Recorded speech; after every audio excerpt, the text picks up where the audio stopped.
pulled them off. And then what did you do after that? I know it's hard to talk about it, but I need to know what happened. I just got on top of her and... Did you take your clothes off? Yeah, I just kind of pulled my shorts down. Your shorts I left everything on, and I just kind of pulled my shorts down. Did you spray her legs? Yeah. And you got on top of her? Was she still moving then? Was she breathing or anything? No, there was nothing. But there was still blood coming out? There was blood everywhere. This is Christopher Shows, and he shot a mother of 4 just to know what it's like to take a life. 911, what's your emergency? Yes, I have an emergency. Yes, ma'am, what's going on? I'm at the store right now, but my sister's at the house, and there's blood everywhere. There's blood everywhere? Yes.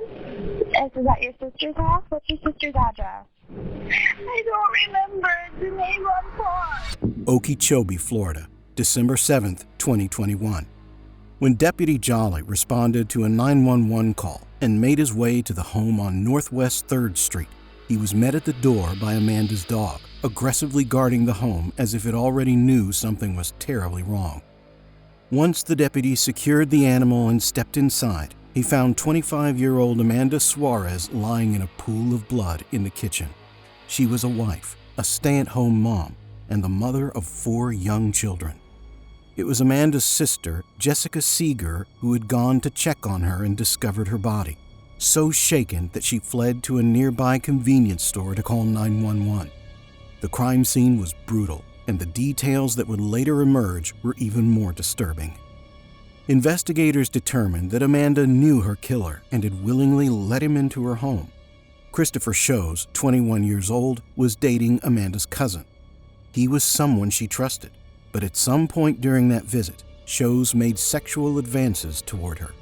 When she turned him down and rejected him, he walked out of the house, went to his truck, picked up a gun, came back inside, and shot her as she tried to run.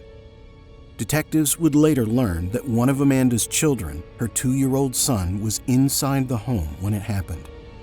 After the murder, Shows attempted to cover his tracks, disposing of Amanda's phone and burning his clothes, but he made one critical mistake. On Amanda's recovered phone was a photo of Shows sleeping on the sofa, placing him directly at the crime scene during the time authorities believed the murder took place. 9 days after Amanda was killed, on December 16th, Christopher Shows was brought in for questioning. I think it's right to mine. Will you talk to me? Bring the notepad out. Like stuff. Looks like you've been working today. Yeah, I work at my dad's. I'll work overnight shift. I was up there sleeping, getting ready for the night. All right. Okay, we'll start out with some simple stuff. What's your full name? Christopher Shows. William Shows. Christopher William Shows. William? How do you spell Shows? S-H-O-W-S. What's your date of birth, Christopher? 11/10/1995.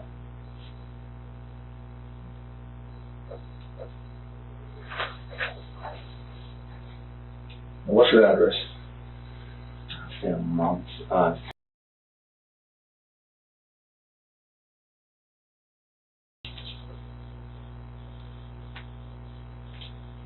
You have a phone?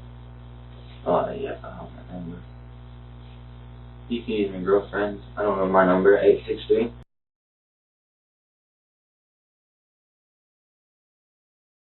Girlfriend's? So you don't know the number? Yeah, I have my phone, they have it, but I never learned my number. Okay, so they have your phone here? That's a different number. Okay. All right, we'll introduce ourselves. We're here, we got working on a case, and maybe you might be able to help us with some information that we need. We're just going to go back to, as far as, how old are you, man? 21. 21. You go to high school here? No, I work. I quit school. When did you quit school? 11th grade. 11? 11. I stopped and started going to work. It got a little rough. Okay.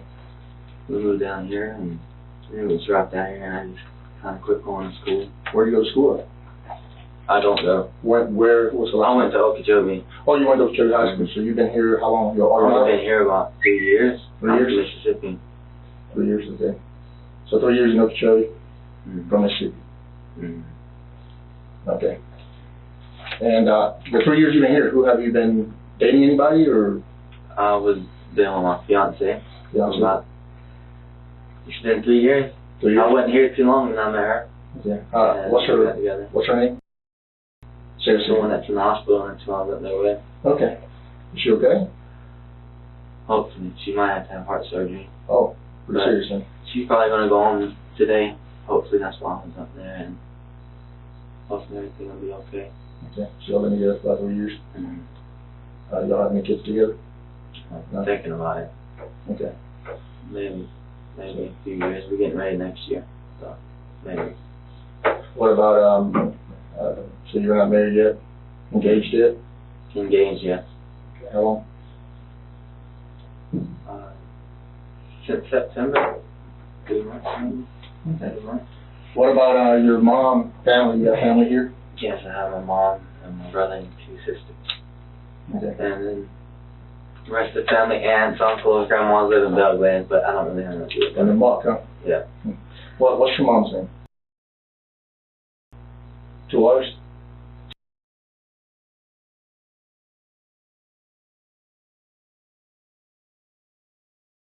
And where she live? I don't know her address. I know she lives at MacArthur's. Okay. It's the first dirt road on the right. As soon as you get to MacArthur's, the first barn you see on the right is that dirt road after. When was the last time you lived with her?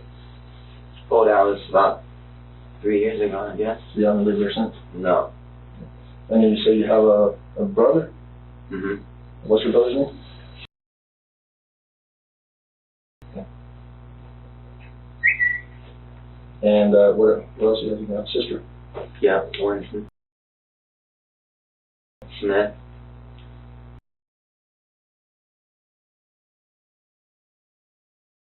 And she's a Smith also. Mm-hmm. You can't date at all. How old are they? Maddie, she's 16, I'd say. 16. Bailey, she's 12.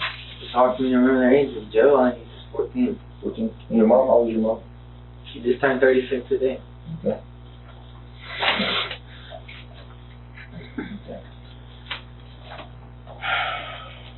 And Sarah, she's Mm-hmm. how old is Sarah? 21. Your age. Okay. And you work at MacArthur's? I'm a milker out now. Currently I'm working overnight. How long have you been at MacArthur's? Going on.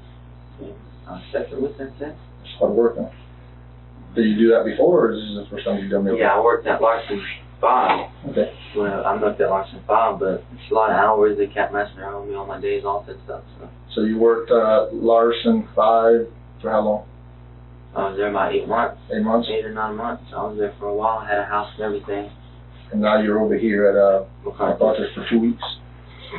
Say, 2 weeks? When did you start at MacArthur's, do you remember? It was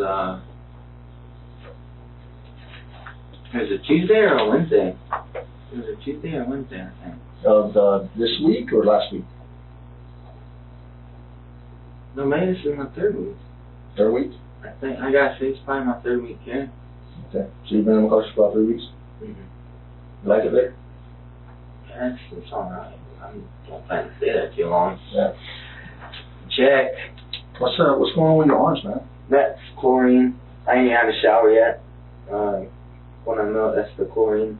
It's burning me. I don't wear the sleeves like I'm supposed to, so it burns me. I have it on my stomach. That's healing up. What do you use the chlorine for? Cow, the teats on the cow, because I melt, it cleans them and kills bacteria, so the milk's good. Then it gets on here and... Are you allergic to it? Yes. It irritates anybody's skin, really. It gets on there. I milk about 10, 11 hours a night, so it gets on there and it just starts irritating because it's like a chemical burn, I guess. Yeah. And I don't wear my sleeves, so. Yeah. This stuff right here will come off. That little stuff right here is going to come off. That's like your skin, right? Mm-hmm. I'll spit it out. But all this redness should be there. Yeah. Okay. Does it burn your hands at all? Mm-hmm. Like your palms? Yeah. From the moment Christopher Shows sat down, the detective wasted no time establishing a relaxed, conversational atmosphere, a classic interrogation technique designed to lower a suspect's guard. Shows appeared cooperative and unbothered, answering routine questions about his job, family, and fiancée without hesitation. Notably, when asked about his arms, he had a ready explanation. Whether that was the truth or a rehearsed alibi, one thing was clear. Christopher Shows came into that room prepared to play it cool. Like your palms? Yeah. Okay. I wear gloves here, but I never get down in them gloves. And Yeah. What, so you've been working there for about 3 weeks, you said. mm-hmm. When, do you work day shift or night shift?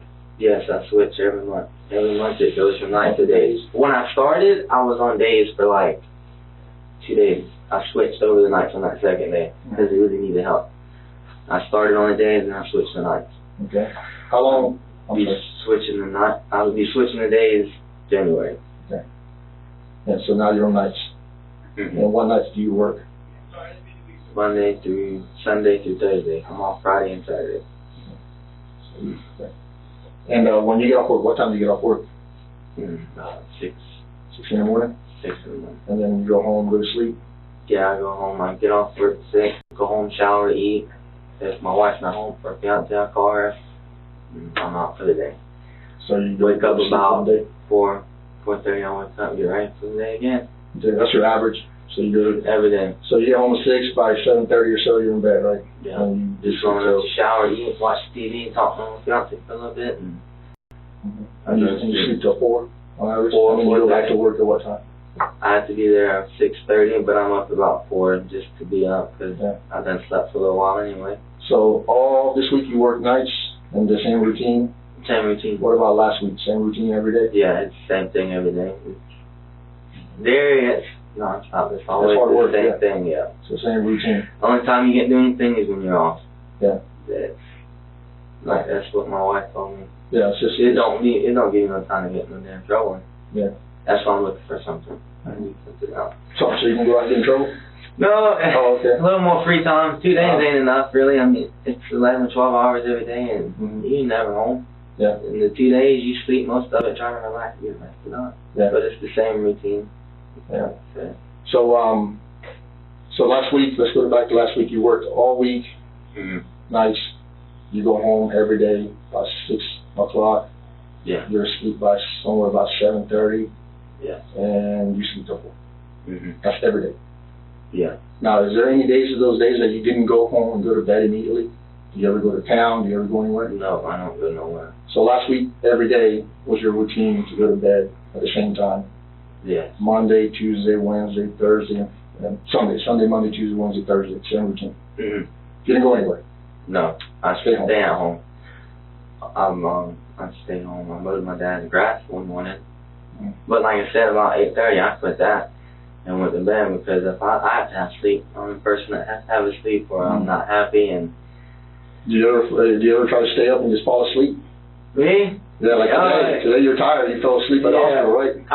Today I couldn't go to sleep in that chair. I just kind of went out of it by myself. Those chairs are not comfortable, are they? And you can't lay all the way back in them. No. Everybody's in there talking, and today I just kind of knocked out. Yeah.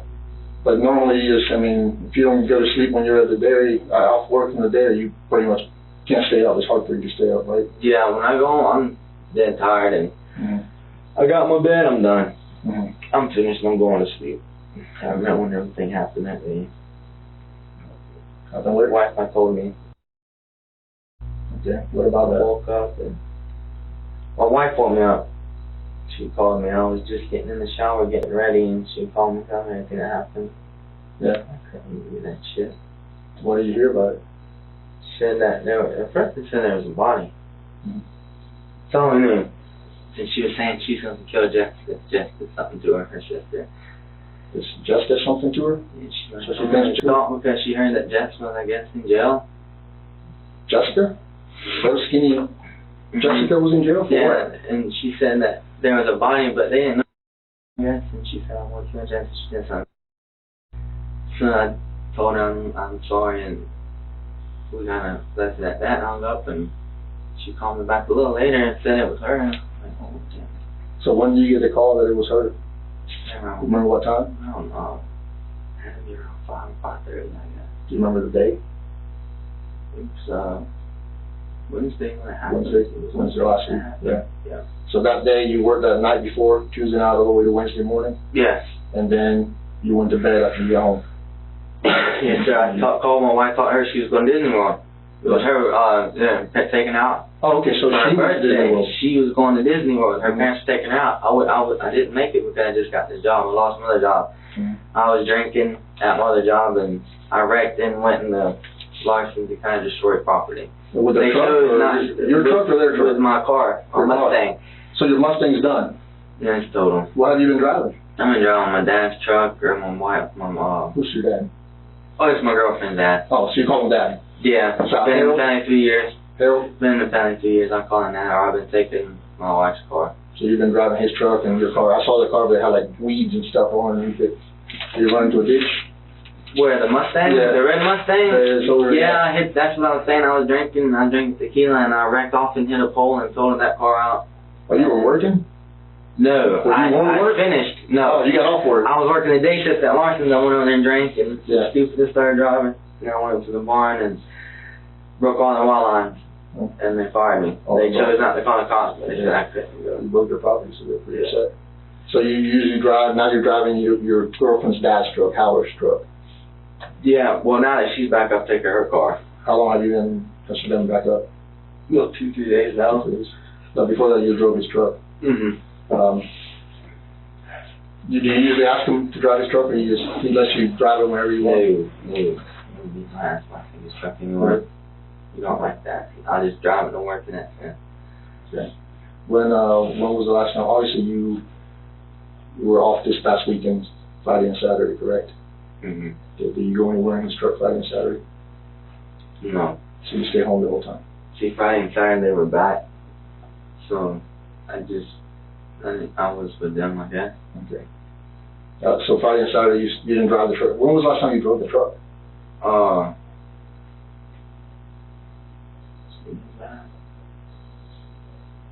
See, I know I drove it all last week. You drove it all last week? Yeah. After work, or because you slept? No, I drive it back and forth to work. Oh, okay. Which barn do you work at? Barn 3 is like 2-3 minutes down the road from where I'm at. Okay. Okay, barn 3. You been out to their house already? Yeah, That well, I've been barn- out in that area. I know what you're talking Oh, about. that barn on the left, it's all by itself. It's a barn on the left, and you go down. About a quarter mile? Yeah, and they're on the right. So I work at that barn right there. So you drive the truck there and then you drive back to the That's house. why they let me drive there. They don't want me driving their vehicles really. So you don't drive to town or anywhere else? No, they don't want me to drive it because of the fact that I wrecked my car from Yeah. drinking. So when was the last time you drove that truck to town? That thing to town, I drove it to that little store to get gas with my wife. That's When? it. When was the last time? That was Friday. That was Friday. I had to get gas in it. I didn't even make it to the store. It died on me. Okay. So Friday's the last time you drove it to town? Yeah, basically. Where did it die at? It died like 5 minutes from the house. It was the gas light had been on since that past Sunday. They say it can go 55 miles. I don't trust that. No, But you gotta go 55 miles. crank the car up and let it idle for a little while. Yeah. Before you can get in and drive it because it won't go nowhere if you don't. So Friday's the last time you drove it to town? Yeah. What about last week at all? Did you drive to town? No. You say you were home sleeping every day, so. Yeah, I don't go to drive to town. Yeah. What stands out in this exchange is how methodically the detective used small talk to construct a timeline around Christopher Shows. By casually mapping out his work schedule, sleep routine, and vehicle access, the detective was quietly boxing him in, establishing where he should have been and when. Shows, still relaxed and unaware of the trap being laid, answered freely. His mention of driving the truck all last week would prove to be a significant detail. Yeah. So you didn't visit anybody in town? You didn't go anywhere in town last week? No. You worked all week, and then on the weekends when you spent time with your family, and you were with them when you drove the truck, except when you went to get gas? Yeah, that's the only time I drove that truck. Basically, kind of sit down with that little store to get gas. And now I was with my wife. I ride with her. Yeah. And you were saying that that your Sarah is related to the girl that was killed over here? Cousins. Your cousins? Are they good, close cousins? They were like sisters. Okay. What about you? Are you close to her too? and her husband? I consider myself in the family. I was close to her husband. I worked with their husband. He was a milker, or? No, I worked with him at his job he does now. Oh, laying behind? Yeah, I didn't like it. Only lasted 2 days. Hard work? I was kind of scared to get shot. Yeah. That's understandable. MacArthur's called me with my second day there, and that's in the elevator. Do you rather milk cows or do the cable now? With all the burns on your arms and everything. I'm gonna lay the cable now. A little shocked that milking is hard. My arms all beat up from getting kicked, man. Yeah, milking is hard work, man. I don't like it. Yeah. You probably take that cable job back now. Yeah. He told me, because I called him last night, I was like, think he's gonna hire me back? He said, yeah, come in. And my wife was bitching at me saying that you don't need to take his job because you're making more MacArthur's and this and that, so I didn't go. I said, well, you're never going to get a shot at me no more. So you're pretty close to Matthew? Is Matthew, is that his name? Matthew, I think we're closer than like family-wise. Do you go to their house often? No. Never? I went there the 2 days I went to work. 2 days, when was that? Yeah, I worked with him. So you only been there twice? A few times on occasions, I guess. It's not something we went all the time. They more like came and seen us. Okay. When was more the time? When was the last time you went and visited them? It was... When was it? I remember I didn't go there and visit or nothing. I was there. I was taking my wife there to get my mom. I can't remember when that was. Was it months ago, weeks ago? No, it was, I think it was in November. November? It was the end of November. So it's been a couple weeks? Yeah, I was there. I had to take my wife to get my mom. Yeah, and Matt came out there and talked to me and everything. He was walking and all. Now I know Matt smokes pot. Yes. Do you smoke pot? No. He used to a long time ago. Yeah. I've been clean from that. It didn't do me no good. So you don't smoke pot with old Matt? Don't even drink no more. No. Cigarettes is all I do. So you don't go to his house and hang out and smoke weed with him like a lot of friends of his do? No. I want to keep my wife. If I smoke that, she'll leave me. So she'll leave you? I don't do that. And I don't even drink no more. So you don't normally go to his house and no. Hang out with him? Do you ever sleep at his house? You sleep over? You never slept over at his house or anything like that? Mm-hmm. You never stayed there the night or nothing like that? No. Okay. Like I said, they're always the ones that come out to where we're at. But like I said, I've had my own house for a while. I've just only been back home with my mom for about 2 weeks. Or my wife's mom. Wife's mom. So you call them parents? Right? Yeah, because I've known them for so long. It's like I'm in the family. That's what I'm saying. I was basically close with all this family. And I felt like I had to be there for everything when all this was going on. So you said Matthew and them go over there, hang out with them? Yeah, they'll come over. That's where you usually see them. How many times would you say you've been at their house? Oh, over 3 years. It's strange. Maybe 5. At their house? Yeah, I haven't been over there that much. So then 3 years to 5? 5 years, you said? 3 years. It's been 3 years, but I've probably been on like 5 or 6 times. Oh, 3 years or 5 or 6 times. Yeah. So it's been 3 years since you actually went in the house, but you've been there with your wife to drop her off to get something, is that what you said? No, it's been 3 years since I've known them, but I've been to their house about 5 or 6 times. I've been over there, actually been in there over like occasions, like a birthday party or something, but they never really have things at their house anyway. We really didn't go over there a lot. It was always them coming to see us or we meet somewhere, but I have been over there. Okay, so November you said was the last time you were there. Yeah, and it was just at nighttime, and I was dropping my wife off to get her mom. So it was nighttime? Yeah, her mom was over there for a birthday party. At Matt's? At Matt's, yeah. They had a birthday party for the kids or for the kids?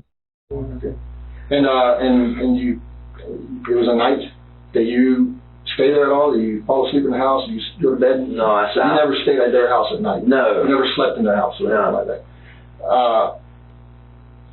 And it's been since back then, but have you ever driven your dad's truck over there, which would be Howard's truck, to their house? Yes, I've drove over there before. When was that? But that was a while ago. When was a while ago? Maybe the 4th or so. 4th of July. Ooh, that's been a while ago. New Year's, 4th of July. So it seems like that we would go over there. Okay. So last time you remember was 4th of July, you drove the truck there? Yeah, it was this year, but it was the beginning of the year, I guess. The beginning of this year. I drove over there. And I remember because I hit my wife's car with the truck. I backed right into it. You keep running into a vehicle. What kind of truck you say you had? It's a red Dodge. Your father, or your Sarah's dad? Yes, it's a red Dodge. And you said the last time you drove was Friday. And, To get gas in and it. last time you drove to the house was probably 4th of July or before that, for New Year's, right? When I drove there to the house, it was the end of November. Yeah, but Last did you time make I a truck drove there? to the house, it was, yeah, it had to be, that's not the only time I recall is, it was the 4th of July, I think, because I hit her car. I think it was the 4th. Back damage to the car? Yeah, a little bitty Thing? on the front of her car where she freaked out because it's small car. So last time, when you drove Sarah in November, late November, you took the truck there, or you drove her car there? Car. Her car, okay. That's clarified. The neighbors, you know the neighbors next door? I don't know. They're weird people, or they're okay people? Weird. Weird? Why would you say they're weird? One guy over there, he's a little weird. He's a little freak. Like, he bugs out and always yelling at his mom or girlfriend or somebody. Yeah. My mom not shy anything at her like that. Yeah. True. Either theirs would be not so drunk. Nobody should talk to their mom like that. I don't know they talk like that. I don't like it, so I stay away from people like that. I don't. Yeah. Yeah, but like I said, they're weird to me because I see him bug out like that, but I don't really know him. Yeah. So they're kind of weird, just weird people. Yeah, I think they're drug heads probably.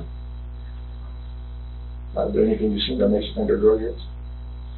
The way they are. Yeah. You can smell pot sometimes, but it could not be coming from them. Could be coming from Matthew's house. Maybe not. Shed or something. So are you guys close? Were you guys close? No, we was close as in family. I was close to her because the fact that I was with her cousin, they were like sisters, so and she know I watched her Sarah and protected her. Did you ever visit by herself? No. No, never.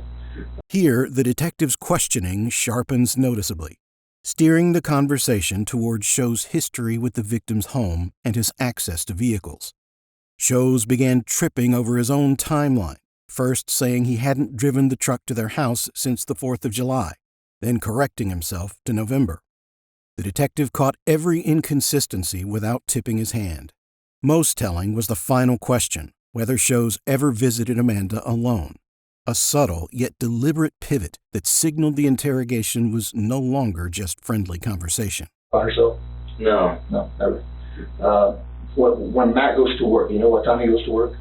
Yeah, because I worked with him. I met him at their house. Well, I met them at their house when I went to work, but that was for 2 days. It was about 8:30. So he goes to work at 8:30. You know what time he gets home? 8:39. He leaves 8:30, starting work around 9 o'clock. They get off around 6. Okay, so he gets home at about 6. Well, their job is crazy to say the hours because they have a lot of ride time. Like They move around a lot. Yeah, they move around a lot. So, but mainly they're back home by 6, 6:30. They're trying to start work around 9 o'clock. They're at their shop getting their trucks and stuff. So they ain't. And when was the last time you talked to Matt? Yesterday, I think. Oh, one of the kids? Yeah, So you talked to him I yesterday? should come up to take to Glenda's house. That's one of the kids? Yeah, that's the little boy. Okay. You picked him up by yourself? What were you driving in? Sarah's car. Okay. So you haven't driven the truck for you guys? No, I was at the hospital yesterday and today, and Yeah. I took her take him up to Glenda's house. All right. What time was that? Pick him up was around 9. In the morning? Okay. And again, you said you went to a birthday party last time, right? Besides November when you went with Sarah, you went to a birthday party or one of the kids? No, the birthday party that I took Sarah to get her mom was that. That was November. Yeah, it was the end of it. It was a little late. Okay. It was late, and I had to. I think I was still on days maybe at that time. Yeah. I was working here at Larson, I think. Have you ever at the party? Did you attend the actual party? Were you in the party, involved in the party? Were you there? No. Oh, you just dropped her off and. Yeah, we went to eat. I got off work. I think that's what it was. I got off work, and we was coming out to Mom's house, and we were staying at Mom's house. And I took her to get Mom to bring her home. You said late November. What day do you remember? Monday. Well, you got off work, so it has to be between Monday or Sunday and Friday, right?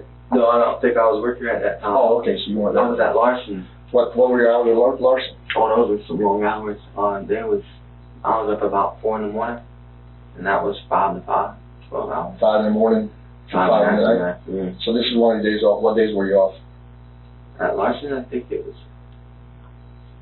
a Wednesday, but maybe it wasn't Larson now, because I don't think it was a Wednesday.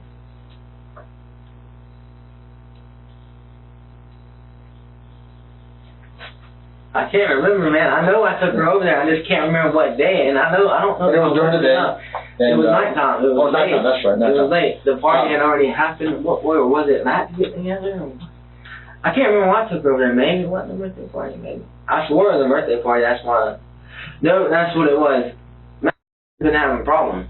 Oh, okay. They've been arguing and having all kind of problems. No, really sexual relations. Yeah, just a lot of problems. They argued a lot. He talked about getting out and leaving her and whatever. Yeah. Because she wants to dress the kids right, and he said it doesn't matter what they wear. So he's like, I'll just get them back to the house and leave you and whatever. So there's money issues there? There's a lot of issues with money and stuff. So you're saying they didn't have a good sex life? Is that what Matt told you? No, that's what I heard from Glenda, because she tells Sarah everything, and then Sarah tells me everything. Okay. And what was the sex issues with And them? plus I hear Glenda talking to her husband and stuff. Yeah, what was the sex issues with them that you heard? Not just about all the kids, and it wasn't just the sex, it was just they was always having problems. What was the sex issues that they were having? Do you remember? Like the kids, I guess. The kids were being there and they couldn't do nothing. Okay. So they're having all kind of issues then? Yeah, so that's what happened. Glenda went over there and talked to them. So you dropped Glenda off? No, Glenda went over there in her car. Okay. Her yellow Xterra, she went over there in that car. Me and Sarah was in town for some reason. I think we was eating. We was getting something to eat. We was at Burger King, and then Glenda called and said, can you come and pick me up at home, because I'm done here and I can't see, she can't drive yet at night. So I took Sarah over there to get Glenda, and I went home as soon as I dropped her off. I made sure everything was good, and I went home and went to sleep, and Sarah came home. I wasn't working. I was working with Matt and Calvin, I think. I worked with them, I think. In November? Is that when you went over there for this birthday party? Yeah, because I think it was the end of November whenever I got the job with them. I think we was off that day or something. Well, when did you work for Larson's? I worked there. So you were... I lost my job in November. And you did cable for that time being? Yeah, I've never been without a job for too long. Mm-hmm. As soon as I lost my job with Larson, it was like 2 or 3 days later I had a job with Matt and Calvin. And that was at the end of November. So November you went there, did you get out of the car? No. No. So before that, when was the last time you were in the house that you got out of the car? Before November, late November.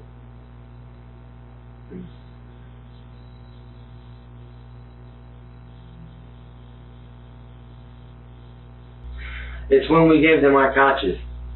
We gave them our couches because we got my mom's couches. How long ago was that? That was, they had to be like October? October. Because I still lived at Larson's. I was still working. November you didn't go in the house? No. October is when you were in the house when you gave them the couch? Yeah, I gave them 2 white couches. Okay, and you helped them put them in the house or they put it in the house? Yeah, I helped them put everything in the house and organize everything however they wanted it. Okay. Of course, they probably rearranged everything again. Did you stay there after the couches were put in the house? No, we put the couches in the house. Well, we sat there for a few hours. Talking? Yeah, everybody was talking. There's a lot of people there. Mom don't say that. So the Glenda, the talk box, she loves to talk to everybody. She wants to there for hours. So there was a bunch of people sitting on the couches, everybody together, talking. Yeah. Let's get back to the last time you were at the house, which was back when you put the couches in the house. Did you guys drink, smoke, nothing like that? Yeah. Have you ever been to a hanging out there where, you know, people were partying out, taking pictures, just being crazy? Okay. All right. They didn't really party like that. They just had a little pot party. It would just be Matt and Calvin, and Jason and Ross.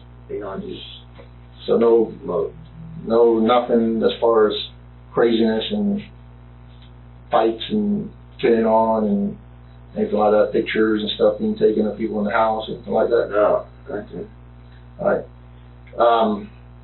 Another thing about she was kind of an attractive girl in a way, right? No, I didn't really look at her like that. No. I thought she was attractive when I looked at her pictures. You know. But no, I didn't look at her like that. Did her and Matt have problems with just her not wanting to be with him, or was it that she was I seeing someone don't know else? how far that I don't know how far that goes down. Like, I know they was having just, I don't even know if it was just sexual relationship problems or not, but I know they was having problems. They had been having problems, but they was planning to be alone on New Year's. Mhm. And we was gonna take the kids, and they was gonna be alone, I guess, and try to make things up or whatever. Or work things out?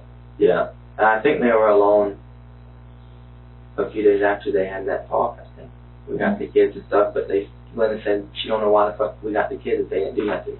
Yeah. Because they didn't even argue that night either. They already that night? Yeah, she said they didn't Didn't do anything? make up or anything like they were supposed to go to dinner. Nothing. They didn't do nothing. So she said, I don't know why the fuck we got the kids. Why even try? Let's get back to, do you remember when she was killed? Yeah, I remember the day it happened. When I got called. What day was that? I think it was a Wednesday. I think. Wednesday? While shows continued to appear cooperative, his story kept shifting.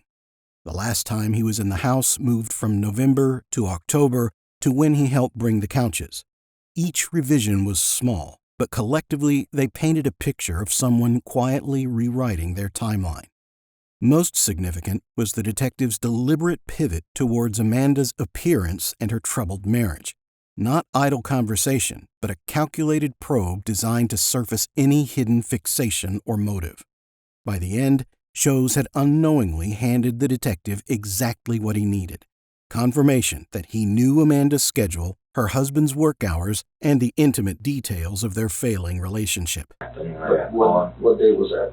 I think it was a Wednesday. I think. Wednesday? What do you hear about that? All I know, What do you hear? over the time I've heard things, but What have you the heard? day it happened, she said that there was a bite. She was going to kill Jess if she knew if Jess did anything. And So she suspected Jess doing something. yeah, because she had heard that Jess was handcuffed. Because, you know, rumors get started again. She heard Jess was handcuffed and there was a body. But she didn't know at that time either. She just said, I'm going to kill Jess if she doesn't hurt your sister. Then all that went out the window and she called me back and said, go on and this and that. And I was like, I'm sorry. I had to go to work that night. I wanted to be there, but I just started the job. So I had to go to work. I went to work, got home, I called her, she come out to me that morning. That day she came out and she was all tore up, and I was holding her and telling her I'm sorry, everything's gonna be okay. You know it's not gonna be okay, you don't feel something like this. And next few days I would just go to work and I'd be there with them when I could. Okay. Then she told me that recently, a few days ago, I guess, the funeral guy told Matt that she was shot. So we found out she was shot. The funeral guy told her that? Told Matt. Told Matt? Told Matt, and then Matt told everybody else. And then she told me that she was shot, and they said that she was in blood and naked. Mm-hmm. What else did you Just hear? found her. And that's about it. That's all you heard? Yeah, She was she shot said, and then- well, I could tell you everything, I guess. There's no sense. Well, she told me that Mary Ann, I guess, was calling the cops. Mary Ann, I don't know. Who's Mary Ann? She's a cousin. I think that was sisters. Okay. She was there going to daycare. Mm-hmm. Cause, and then, I mean, their family, no daycare, yeah, so she just picked her up, take her home. And I think she was going to call the cops, and the neighbor said, don't call the cops. Okay. We don't need them here or whatever. So what do you hear about what happened? Just that she got shot and maybe she was raped. Because she was naked in a puddle of blood and her bra was half off, I guess. Okay. Who gave you all this detail? Who told you all this? Just people? Well, Sarah, my fiance, tells me everything. I'm not just going to go up in the thing and be like, hey, what's going on? Yeah. Sarah told me everything, but I guess they found out from Matt. Linda found out from Matt. Mm-hmm. And they told, and it just got around. Okay. Like I said, Sarah and them's on top of that because they were close. Mm-hmm. As far as, again, the day that she died, you said you worked till that morning, correct? Mm-hmm. And then you went home, took a shower. Then Talked to Sarah. Talked to Sarah. Tell her, because she didn't know she was going to do anyone. Okay. I knew. And then she found out, she was all crying because she was happy, and so I told her, okay, that's fine. So they left that morning before you got home? So they were gone, they left the night. The night before? When you were working? Yeah, I had to go to work. The whole family left? Yeah, Sarah, the family left, Glenn and them left, then me and Sarah was there. Sarah left, see, Wednesday, is it Tuesday? Tuesday at lunchtime, Sarah left with Brittany. Harold and Linda left Monday, I'm saying. Monday. So your parents, her parents left Monday, and then your girlfriend and her sister left Tuesday around lunchtime when I was sleeping. So when you got home, there was no one home? No. Okay. No, that's what I'm saying. I called her Wednesday. And then you went to sleep? Called her, called mom, called my dad. And then you went to sleep after you got home? Yeah, I mowed half of Harold's yard. Like I said, so that's when you mowed? Yeah, I mowed him out half of Harold's yard. It was about 8:30, so I went to sleep. I told him I'm done. I still ain't finished the yard up. Is there anyone that can say you were there when that happened? When you mowed the yard and you were home? Or you were just home alone? I was just there by myself, other than talking to my wife and on the phone. And then you ended up going. Because I had been telling Dad that I was going to mow his yard for him, and I'll probably do it. Sarah told me don't do it. There's going to be too much of me trying to do that, then go to sleep. Yeah. I said I could probably get it done because this is your attorney. Mow that yard quick. Yeah. About 8:30, I was falling asleep on the mower. Yeah. And I'm about messed up. And fucked the mower up, so I was like, I gotta go ahead and go to sleep. Alright. So I just want to make sure, because we talk to a lot of people. Yeah. We want to make sure we cover every angle and talk to everyone, because until we figure this out, everyone's a suspect. You understand that? And we'll make sure you go up I there told with us. Sarah that eventually they're going to get around to me too, because We got to everybody else, I've right? seen movies and I know everything happens. We got to get to everybody. What I want to ask you is, okay, you say you were home on Tuesday. You have no one that can, or Wednesday. You have no one that can say you were home Wednesday. You mowed the lawn Wednesday, right? You got The home. only ones that I'm going to tell you that I'm not there mowing yard is the people that work out in the field and stuff. They saw you. There's no telling who saw you or who didn't see you. No. So you pretty much don't have anybody to say you were there on Wednesday. You have a cell phone, right? Yes. Okay. They took my phone. Yes. We have to check phones also. And you know why we check phones, right? Because we can go back on those phones and we can tell where that phone was at all times, going back in time. So we can go back from now till then, and we can tell where you were then. You understand what I'm saying? We can follow that phone wherever it went. Yeah, no. You have some point in there. So that's where we have your phone. Okay. You understand? Yeah. And you're not the only one we're doing this to. Okay. But we want to make sure that everything you told me was the truth. Yeah. So if there's anything you need to change, you can tell me now. No, So when we go back to Wednesday morning, that phone is going to go from your barn to the house, and it's going to stay there. Yeah. Correct? Yes. Okay. So if that phone moves from your house to this house, we have a problem. Yeah. You understand what I'm saying? Yes. Okay. And that's a huge problem. That's something that you're going to have to answer to. Yes, sir. Okay? And I'm going to get to the point now. Okay? I can tell you haven't been really honest with me on a lot of things. Because as investigators, we follow every lead. We follow every turn. We talk to everyone. Okay? And we followed her phone also. Okay? You understand what I'm saying? And your phone is being followed now to see how far it went, where it moved to. And I can tell you right now that I'm pretty sure your phone was at her house. You understand what I'm saying? And there's a good reason why I know that. So you and I need to have a good talk. You understand what I'm saying? Can you explain to me why you were there? I wasn't even there. I went to work and... Hold on a second. Okay. See, we found Sarah's phone. Sarah? Well, not Sarah's. We have her phone. Okay? And your pictures in that phone. And your pictures in that phone within the time period that she was killed. inside her house. You understand me? Same date, same time. You see who that is? That's you inside her house. Within a half hour of her being killed. You understand what I'm saying? This is why we're here. This is your chance to tell me you have what you have to say. What? This is your chance So I'm telling you, to tell me if there's remorse in your heart. This is the moment the entire interrogation had been building toward. For nearly 40 minutes, the detective had patiently laid the groundwork, mapping Show's timeline, pinning down his alibi, and quietly cataloging every inconsistency. Then, with surgical precision, he dropped the phone. Not a theory, not a suspicion, a photograph of Christopher Shows asleep inside Amanda Suarez's home, time-stamped within the same window she was killed. The calm, chatty young man who had walked into that home so confidently was now cornered by his own image. The interrogation had just shifted from conversation to confrontation. This is your chance So I'm telling you, to tell me if there's remorse in your heart. We need to talk. You understand me? Mm-hmm. We're not here because, we're just getting lucky. We're here because we know a lot of things.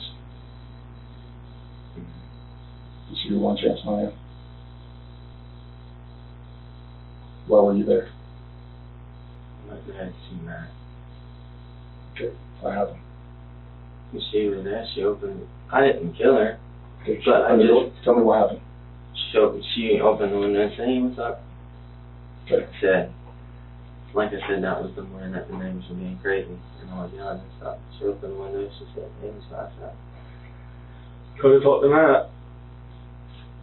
Of course, you just can't tell Dad that I drunk his truck because I was drinking.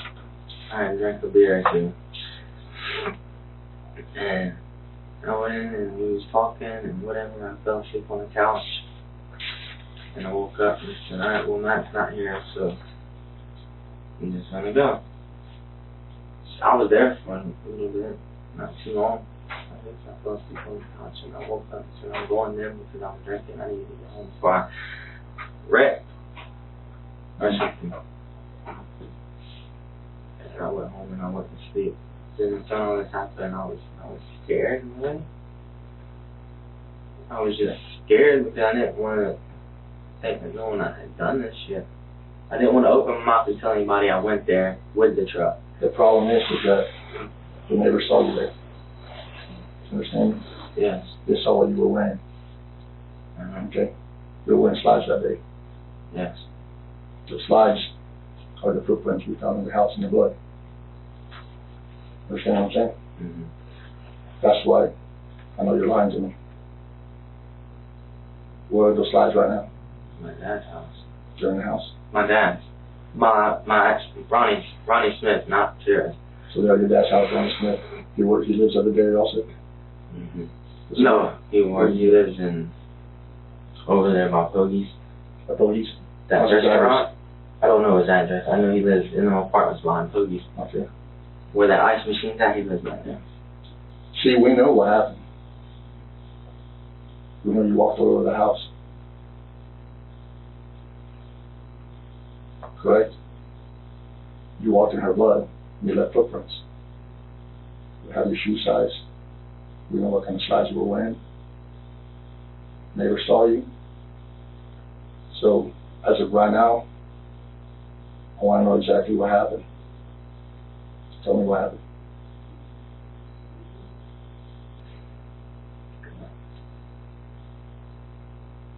Why did it happen? Did she attack you?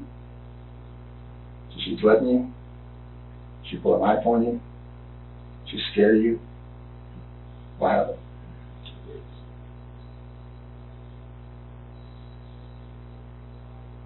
This is your chance, my man, to show some remorse. Because I know in your heart, you feel it. This is something you're carrying with you. And the only way you're going to feel better about it is just to let it go. You believe in God, right? You believe in forgiveness, right?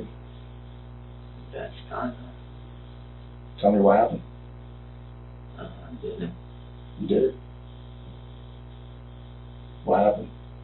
I shot him. You But tell I me. got scared. I understand. I would have been I scared. got scared because I was there and I didn't want to win anything, nothing. And just walked in the house with a gun and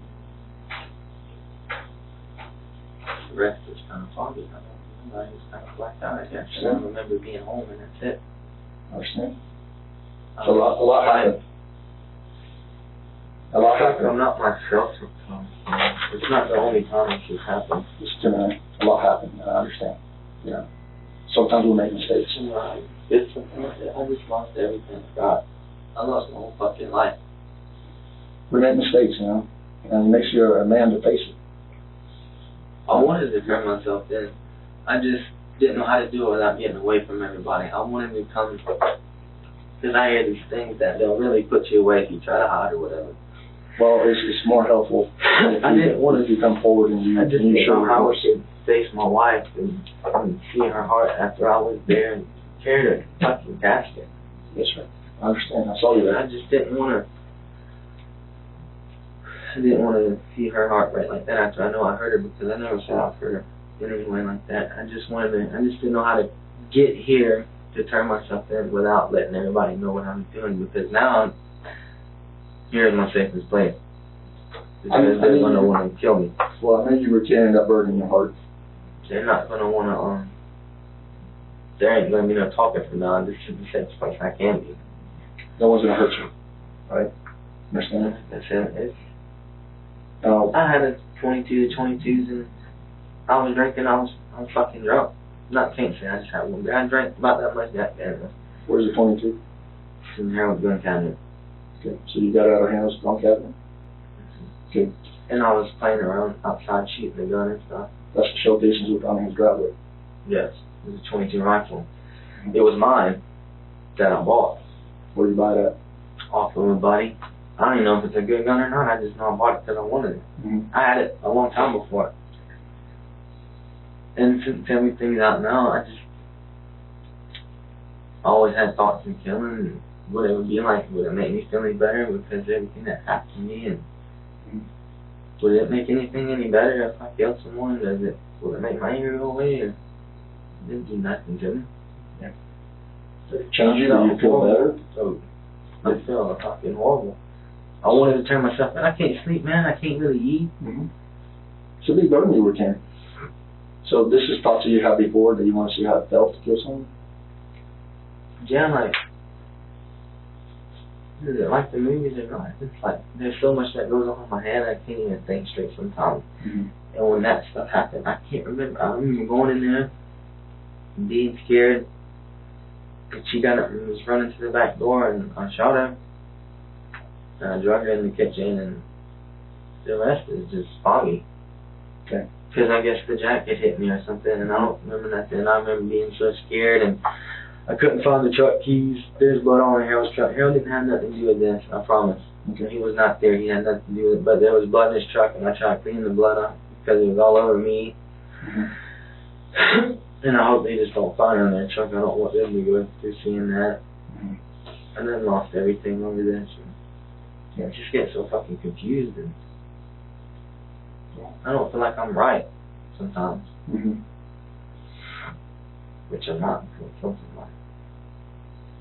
Well, you know, everybody's different. Everybody has things they got to deal with.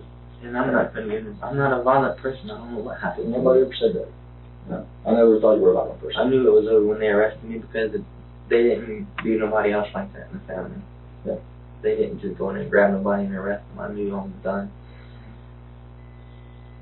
So can you, if we go back to when you got off work, you have I'll thoughts? tell you everything. Okay. Tell me Everything I told you before was true. That wasn't Yes, a lie. I believe all that. Just Wednesday. Wednesday. So you're telling me you have thoughts of this?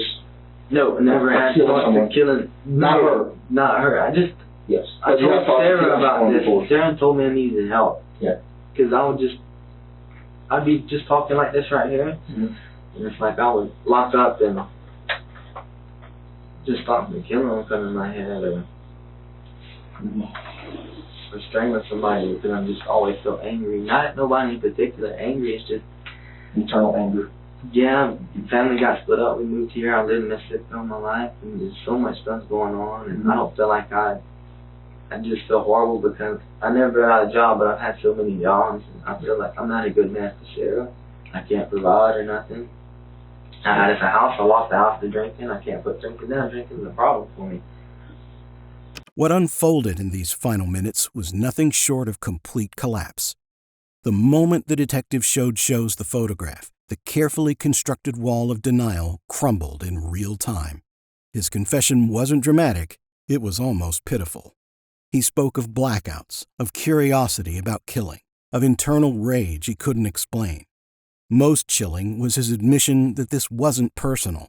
Amanda Suarez wasn't targeted out of hate or conflict. To Christopher Shows, she was simply an opportunity to answer a question that had been festering in his mind. I had a house, I lost the house to drinking, I can't put drinking down, drinking is a problem for me. Which, that was the last time I drank, was on that Wednesday. I got off work Wednesday morning, I went home and I showered, let the dogs out, watched them in the yard, and I took Harold's Jack bottle, Jack Daniels, and I just kind of chugged it. I had change in my drawer in the room. I grabbed the change, I went to a little store. Which I'm surprised I even made it 2 minutes ago. I was back, like I said, with the gas. Went to a little store, I bought 3 2-quart Budweisers. I had $2 in the gas for the truck to hopefully make it back home. Yeah. I put $2 more in the truck to make it back home, and I got back from work, came home. I sat there and drank all 3 of them Budweisers, and I was pretty fucking drunk then. I mowed the yard. I thought I fucked more up, so I put it up. Seemed it's like I got one of them steaks. And I couldn't stop myself this time. I had to go do something. Yeah. I understand. The only one that came to mind, but I knew she was alone because Matt was at work. I worked with her. But however, I didn't go over to kill him. I was just going to go over there. Hopefully Matt was there to talk to him. On my way there, I called my mom and told her I loved her. And called Ronnie. And there was a lot of times I just wanted to turn the truck around and go home. I couldn't. I didn't know what the hell I was doing, actually. I wasn't in my mind, I guess. Yeah. And I just kept looking at myself in the mirror ever since and thinking, how the fuck can I do this? How can I ruin myself? They always, the bad guy never gets away. They always get him. Yeah, I didn't. So you got there? I got there and we were just talking. Like I said, I put the gun in the truck. After I drank and I mowed the yard, I put the mower in the shed. I went inside, got the gun. What I thought I was just shooting a couple things. I shot the fucking mailbox. If you go look at the mailbox, you can see there's a hole in the mailbox. I shot a beer bottle, just shooting dumb shit. Like I said, that shit took over me in my head. Not even trying to play crazy. It's not even trying to be crazy. It's the fact that it's the things that I think about. And putting gun in the truck, you know.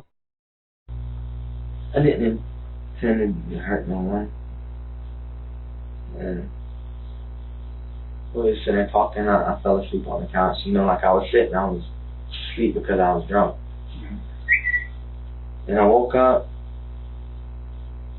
Oh, I did kind of grab her leg, and she said, "Stop! Don't grab my leg." That's when I got scared. I didn't want to say that. I didn't want to lose nothing.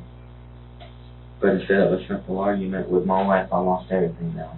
Until when I got the gun, and she ran, and I shot her, and I drove her in the kitchen. The rest, I don't remember.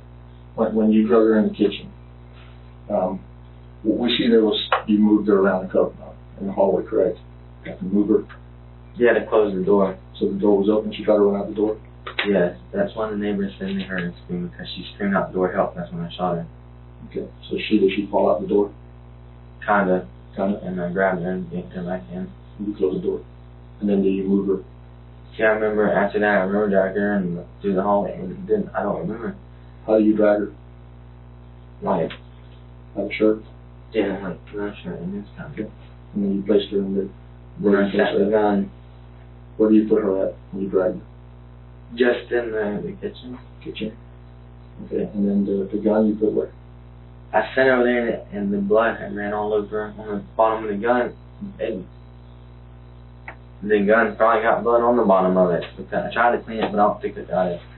I just want to know that this was just me. Nobody had nothing to do with it. I knew I snapped out of my shit. I snapped out of these stinks and stuff, and I knew I fucked up when I got back home and laid down. I started crying. I knew I messed up. I wanted to turn myself in, but I was just scared to. Because I'm clean. So I took my Jordans and I told my dad. I took them to my dad.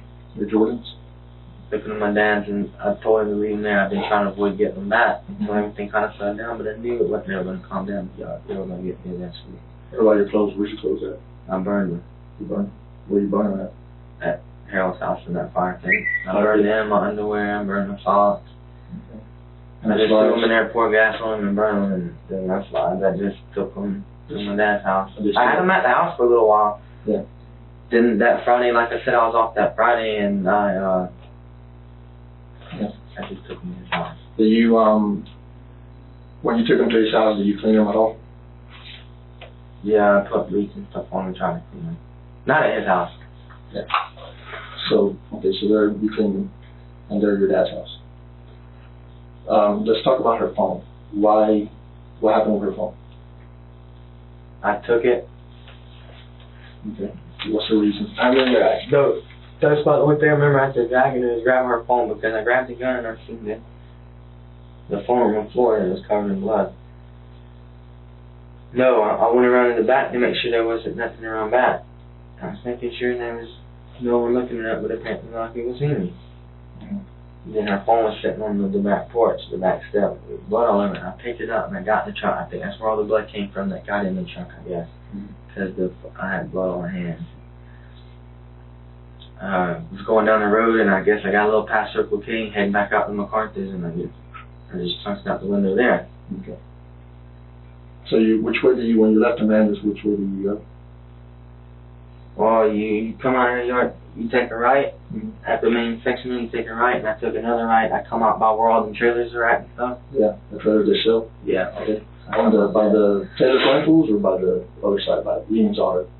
I think it was the motor shop. The motor shop? I think I came out there, I took a right, and I went to that red light, and took a left, and then I went all the way to that main red light, I took another left, and I stayed on that road. 441? Yeah, And then 441. When I throw the phone? Past Circle K, I got a little past Circle K on 441 going north, and I just grabbed the phone and chunked it out the window. But then I stopped out of everything I did, like I wasn't drunk enough anymore, I just knew I messed up, and it was all like a fog. So, when all this happened, you left immediately, you went straight to your house after that? Yes. I left, I threw the phone, and then I went home and I showered and I burned my clothes. You grabbed her leg and you thought she was going to tell on you? I didn't want her to tell nobody. I was scared I was going to lose my life or whatever, but now I did it off there.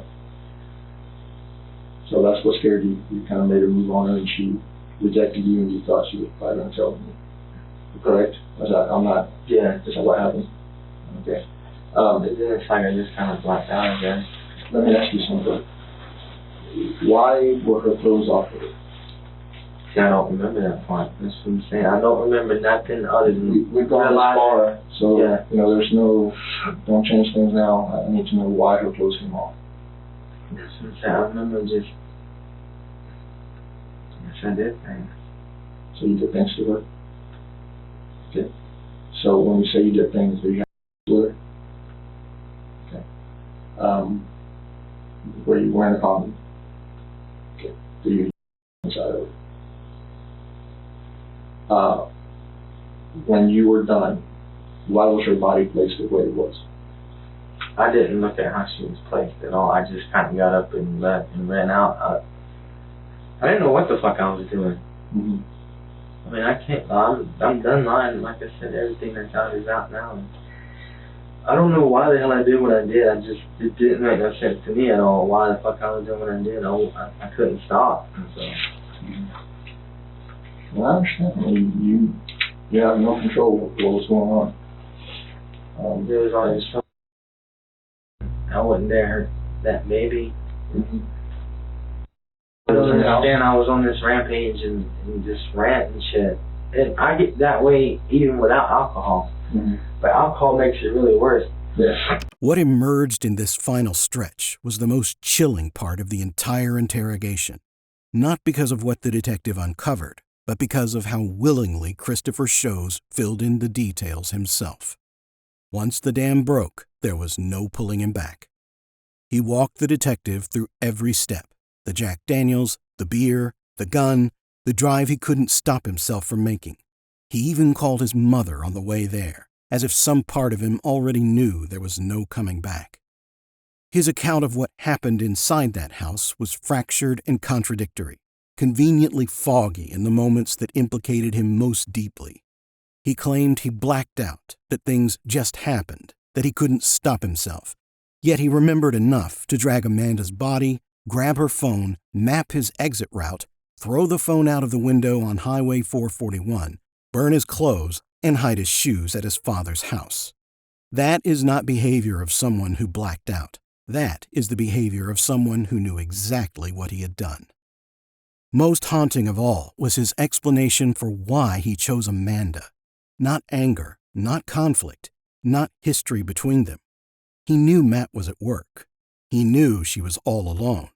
And in his own words, an uncontrollable urge took over, one he had apparently carried for a long time, a dark curiosity about what it would feel like to take a life.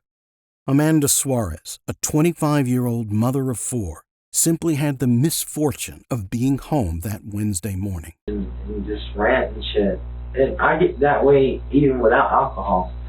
But alcohol makes it really worse. Yes. Now. Yeah, he come in, he didn't cry or nothing. He just sat there and I said, buddy, it's okay. Go. I never went to bed or nothing. When I heard there was blood on the bed and stuff, I don't know what they're saying. He was asleep when I got there. He was in the room asleep. He was in his room or on the, where at? I guess in his bed. I think he had his own bed in there. Like I said, I didn't really never go in there. I guess he heard the shots and it woke him up. Okay. Then he come in there and sitting there and I told him it's going to be okay and go to bed, buddy. Go lay back down.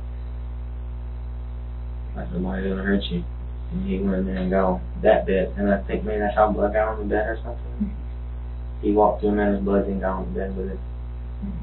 That was never on the bed. What about the dog?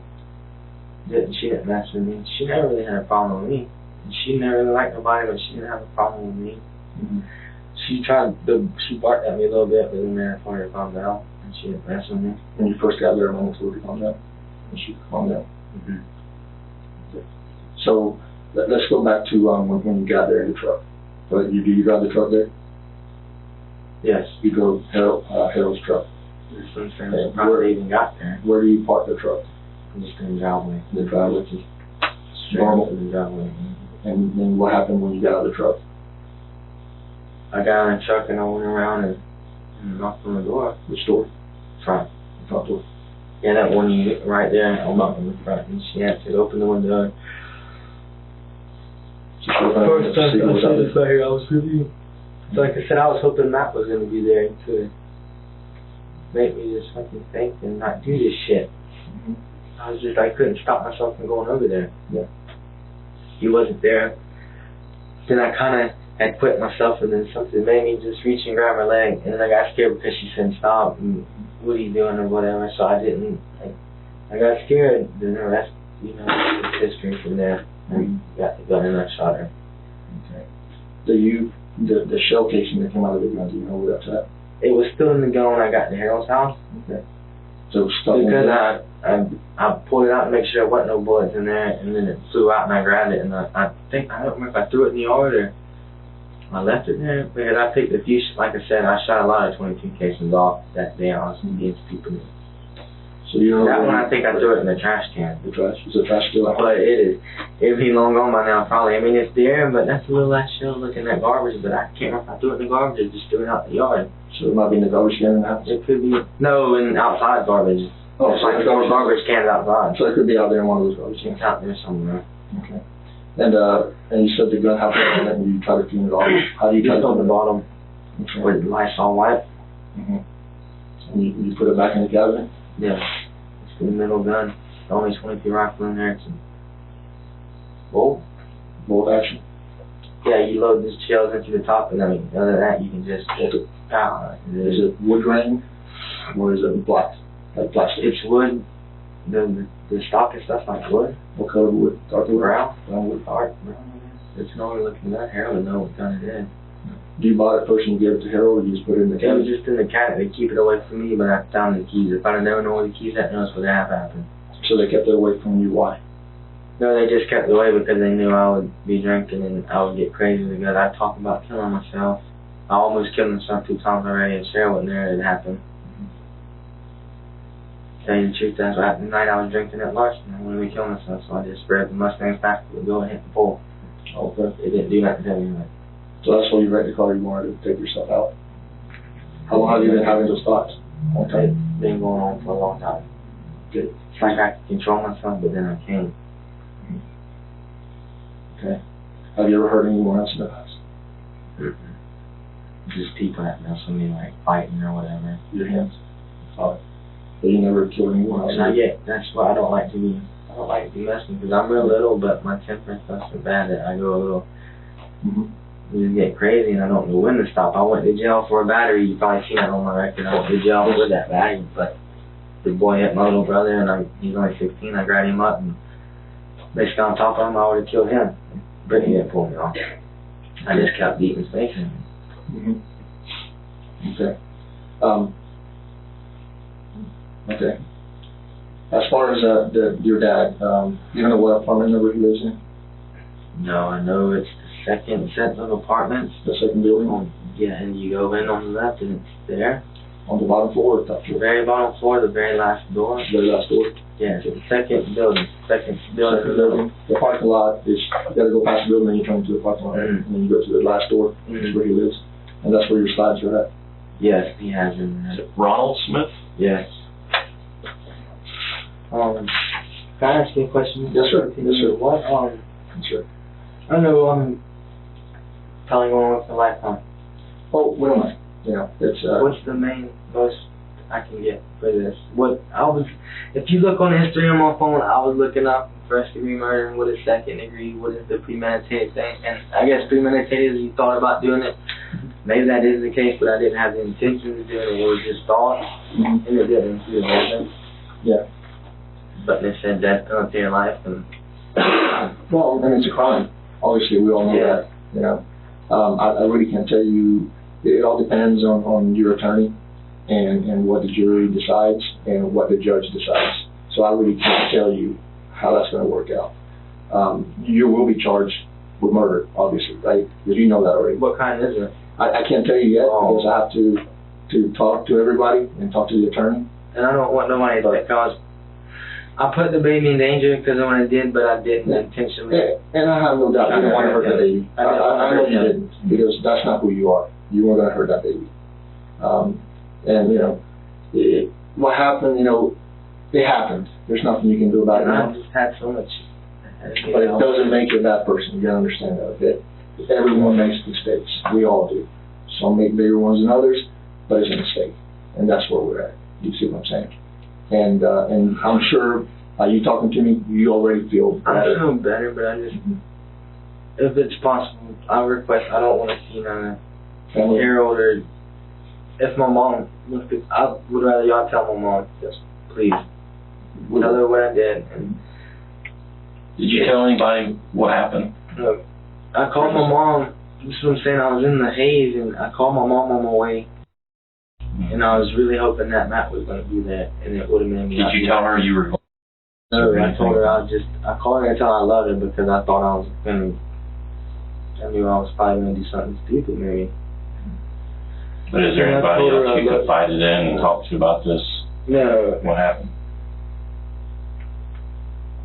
I don't want to see no family. If my mom wants to see me or whatever, it's okay, but I just can't handle seeing Sarah. I understand. I mean, I know it's a real crazy question. There's no way I could smoke a cigarette or nothing. Yes. I don't Yeah, I don't have any, but I'll find you one. I think I may have some I can get you too. Or if we all my stuff's at the hospital. Do you want some water? Yeah, Thirsty? I'm thirsty. Then we'll go get you some water. We'll get you a Yeah, I'm not cigarette. going to do nothing. I'm just... Yeah, yeah. Chris, what do you know what make the gun was? The .22?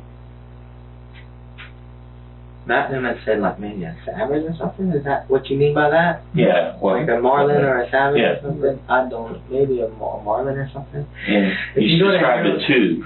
So it's like the tube fed? There's 2 bunch screws and you pull the thing out, you stick your shells in and you close the tube and twist it. And can you just keep squeezing the trigger and No, it ejects it? you do the bolt thing and it puts one at a time. But after you fire one round, does it eject that round? You shoot one round, then you have to cock it back, Okay. and it spits the round out. Yeah. Bolt action. Did you honk the horn when you pulled up or anything like that? Did you toot the horn or anything? No, I don't understand about the green truck. That's one thing I have no idea about. Green truck, we won't worry about. Oh, okay. I didn't honk the horn or nothing. Did you go inside initially with the rifle or what? Yeah. How did that? I was trying to fight myself. I was trying not to do nothing. So I went in there and I kind of just sat on the couch like you see in that picture. I was sitting there watching TV and I fell asleep like that. What was she doing while you were? She was sitting. She's the one that took the picture. She was sitting right there. Did you know she took your picture? Dude, I was out. I woke up and I kind of grabbed her leg and then she said stop. She didn't freak out or nothing. She just kind of said stop calmly and I freaked out. So then you got up and went outside? And got the gun. What did she think you were doing when you got up and went outside? I don't know. I said, alright, I'll see you later. She said, okay. She was still sitting on the couch when I came back in with the gun. And then what? I was going to shoot her on the couch. She got up and kind of ran, and I ran behind her. And I grabbed her when she was up. She went to open the door, and I grabbed her. Was that the back door? Yeah. Then I let her go, and she started screaming up, and I shot her back in the head. Where exactly was she positioned when you shot her? Where was she? She was kind of like crouched down because she had just fell trying to get out the back door. And I shot her, and I pulled her real quick. Yeah, but I mean before, at the time you shot her, did you grab her and pull her in first, or you shot her and then pulled her back in? I shot her, then pulled her in. So where was she exactly? Where was she at when you She shot her? was trying to go out the door. So was the door open or closed? It was open. That's why they said when they never said they heard the shot, because it was kind of outside when I shot. Did she make it outside, or was she? Halfway, that's what I'm saying. She dropped her phone and there was a little blood there maybe. And I yanked her back in the house before anything got in the way. So The neighbors were all outside calling and stuff. That's why they said they see me, because they were all calling their name or whatever, trying to, I guess, check on her. I went around the back, picked the phone up, and Well, where did she fall after you shot her? yeah, she just kind of limped over And where was she at after you shot her? in the hallway. She was still fully inside? And she was hanging half out the door when I shot her. So was her head out the door or the top? Yes. By this point, Christopher Shows had nothing left to protect. He walked the detective through the final, devastating minutes of Amanda's life with a calm that was almost worse than rage, describing how she calmly told him to stop, how she ran for the back door, how she screamed for help before he shot her in the back of the head. He even asked what charges he might face. A 25-year-old mother was dead, and he wanted to know the difference between first and second degree. In the hallway. She was still fully inside? And she was hanging half out the door when I shot her. So was her head out the door or the top? Yes. Yeah. Like she was kind of out the door halfway, but no, she was kind of on her knees in the doorway. She wasn't really outside. The door was open, and I shot her, and she was falling out the door. And I grabbed her because, like I said, I grabbed her on her waist like this, and I flung her back. And she trying to go out the door. That's when she was on her knees. She was trying to go out the door, and that's when I shot her and pulled her back in, because she was going to fall outside if I didn't grab her, and I had shot her. And then I just took her from there and put her in the kitchen. I closed the door as soon as that happened. Mm-hmm. Was she still alive after you shot her? She was like a weird kind of thing, like a weird breathing kind of thing. Like you could hear her on her. Did she seem conscious or anything, or did she seem like she was like gurgling blood, I guess. How long did that go on where you could Like hear maybe 2 times, that was it. I think she died then. Did you expect to see so much blood? That's what freaked me out, and that's when I knew I really messed up. And I was like, this is fucking real. I just took the baby's mom away from him. How, where were you at when you had with her? In the kitchen. I had shot her when I did it. You'd already She'd shot already her? been shot. And did you have her? Just bad. Was she in a position or location where she was last left? Is that where you had? And did when I did the set to, I left her, I guess, where she was. I kind of tripped over her walking out, so I don't know if that moved her or not. Because that's when I went and told her, okay, I'm not going to hurt you or whatever. And I was walking out, I slipped in the blood, and I kind of lost my foot. I slipped and I grabbed myself, I grabbed the gun, and I looked around to make sure nothing. But I knew I was finished because of the fucking footprint. I seen the footprints on the rugs, and I seen the footprints, and I just didn't know how I could, I don't know how the fuck I did something like this. I just couldn't believe it. I was shaking real bad and everything, and I wanted to shoot myself, but I didn't have no more 22 bullets, or I would've. So the gun was out? Yeah. Only had one bullet? Yeah, because I shot all the 22 cases at Harold's house.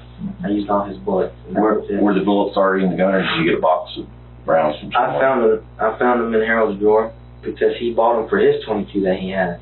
He has a semi-automatic. Is that box of rounds still in Harold's drawer? No, I threw that in the fire. The box? Yeah, it's plastic. Oh, plastic.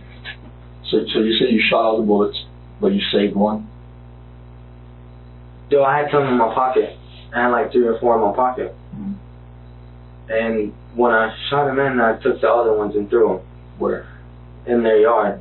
So the bullets on the yard? I kind of threw some bullets out in the yard. In Amanda's yard, or? Yeah, over the fence, I guess. And then into the property? Yeah, there's just casings in Harold's yard all over the place. So, in that abandoned house where the fence is, if you're looking at the front of Amanda's house, to the left, you throw them over that fence? Yeah, I just kind of chunked them when I was walking out the door and just threw them and how many? There's like maybe 2 or 3. Okay. I'm sorry. Yeah, go ahead. When you walked out the door, did anyone see you?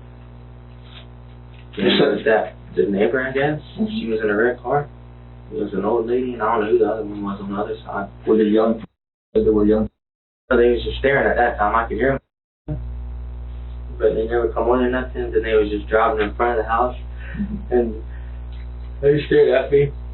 I don't know why they didn't call cops. I mean, they had to see blood on me. I don't know where blood was at. I know it was on my hands really bad. Yeah. And my feet.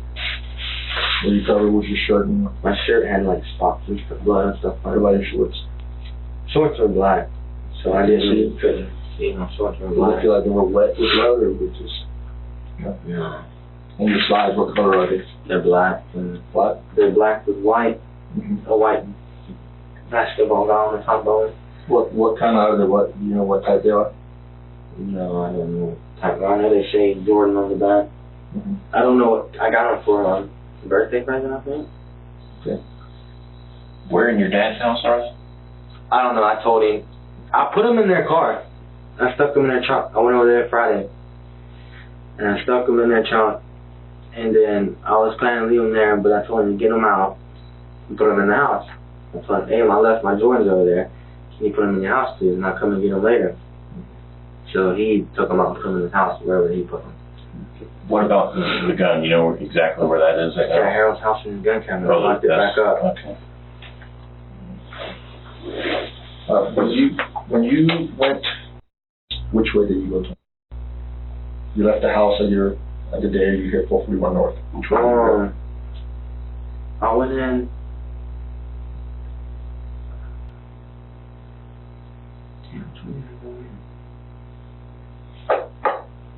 By the same muffler shop, or did you go a different way? No, I went around a different way. I went in, I don't remember how I got there. Okay. I just know I was there. You said you stopped at a store to get some beer. What store was that? The Country Hills store. Whenever you're leaving MacArthur, that little store. Yeah. Almost close to town, but still out of town? Yeah. By Potter Road? Where Potter Road is? I think so. It's over there by Country Hills, the house and stuff. They used to call it Paget 2 or Paget. I guess so. Like, I ain't been here long, but It's got the old house next to it, the old wooden house. Yeah, Story house. I stopped there, but see, after there, I went back home. Okay. I drank the beer and stuff. Let me ask you, what time did you stop at the store? About what time? That was around when they could sell beer, about 7. 7 in the morning? So I got home at like 5:50, 6 o'clock. That's when I went in and I started drinking. Because I was already having bad thoughts, and I just started drinking. And I drank Jack Daniels. I drank Captain Morgan. I started drinking his Captain Morgan. Mm-hmm. Then it started kind of kicking in. I was feeling good, you know, and I went in and grabbed all my money and my change, and I went to the store about 7 o'clock. I went to the store, and that's when they started selling. Mm-hmm. And I bought 2 quart Budweisers, pack them over Reds, and I put the rest in gas, which was like $2.40. I went back home and drank all beer, smoked cigarettes, and it's like it took over me. What time do you leave the house to go? Maybe 9, because I didn't get back home till about 12 or 1. I didn't get to bed till about 1 o'clock. Okay, so you left the house at about 9. You drove straight there? Yeah. Okay. So I'd say everything went down between... How long were you there? I don't know how long I was sleeping. I just know that I was... Do you remember what time you got to 9:30? 9:30. And then you were there until everything happened. You said everything went down at about what time? Maybe 10, maybe 11, something, because I was when I shot her and stuff, I don't think it was too long, but like I said, it's hard to remember. Just know I got there and I fell on the couch, told him I was there, he wasn't there, and I was watching the movie that she had going, and I fell asleep like that. I got up, I kind of reached over and grabbed her leg, I guess, hoping to get lucky. She said no, and what are you doing? I freaked out, got scared, and I went and got the gun. And then shot her, drug her, and did what I did to her, and told her it was fine. I know I'm going to hurt him. And got in the truck. I couldn't find the keys. I think I spent probably about 30 minutes looking for the keys because I couldn't find them. Is that why there were so many tracks in the house? Yeah, I was looking for the fucking keys. I couldn't find them, and I found them under the seat. Under the couch? Truck seat. Under the truck seat. So you left them in there before you went in the house? Yeah, I guess they fell between the seats. I grabbed them out of the seat and turned the truck up, and I got the hell out of there. I booked it out of there. Shows recounted Amanda's final moments with a cold, almost clinical detail, describing her on her knees in the doorway, the sound of her last breaths, the blood that finally made it feel real. He admitted he wanted to shoot himself afterward, but had used his last bullet. The bloody footprints that haunted him since he left the scene weren't from panic. They were from wandering the house looking for his truck keys. Yeah, I booked it out of there. So while the truck was low on gas like it was, it didn't make it to the gas station. Because I had basically, the truck gas was going off and off and off on the way home. It just kept beeping. I'm going to fucking run out of gas if he was going to see me like this. And... So you shot her. How long from the time you shot her did you go looking for the keys? After you shot her, you put her in the kitchen. How long was that time span from the time you shot her to the time you went to look for the keys?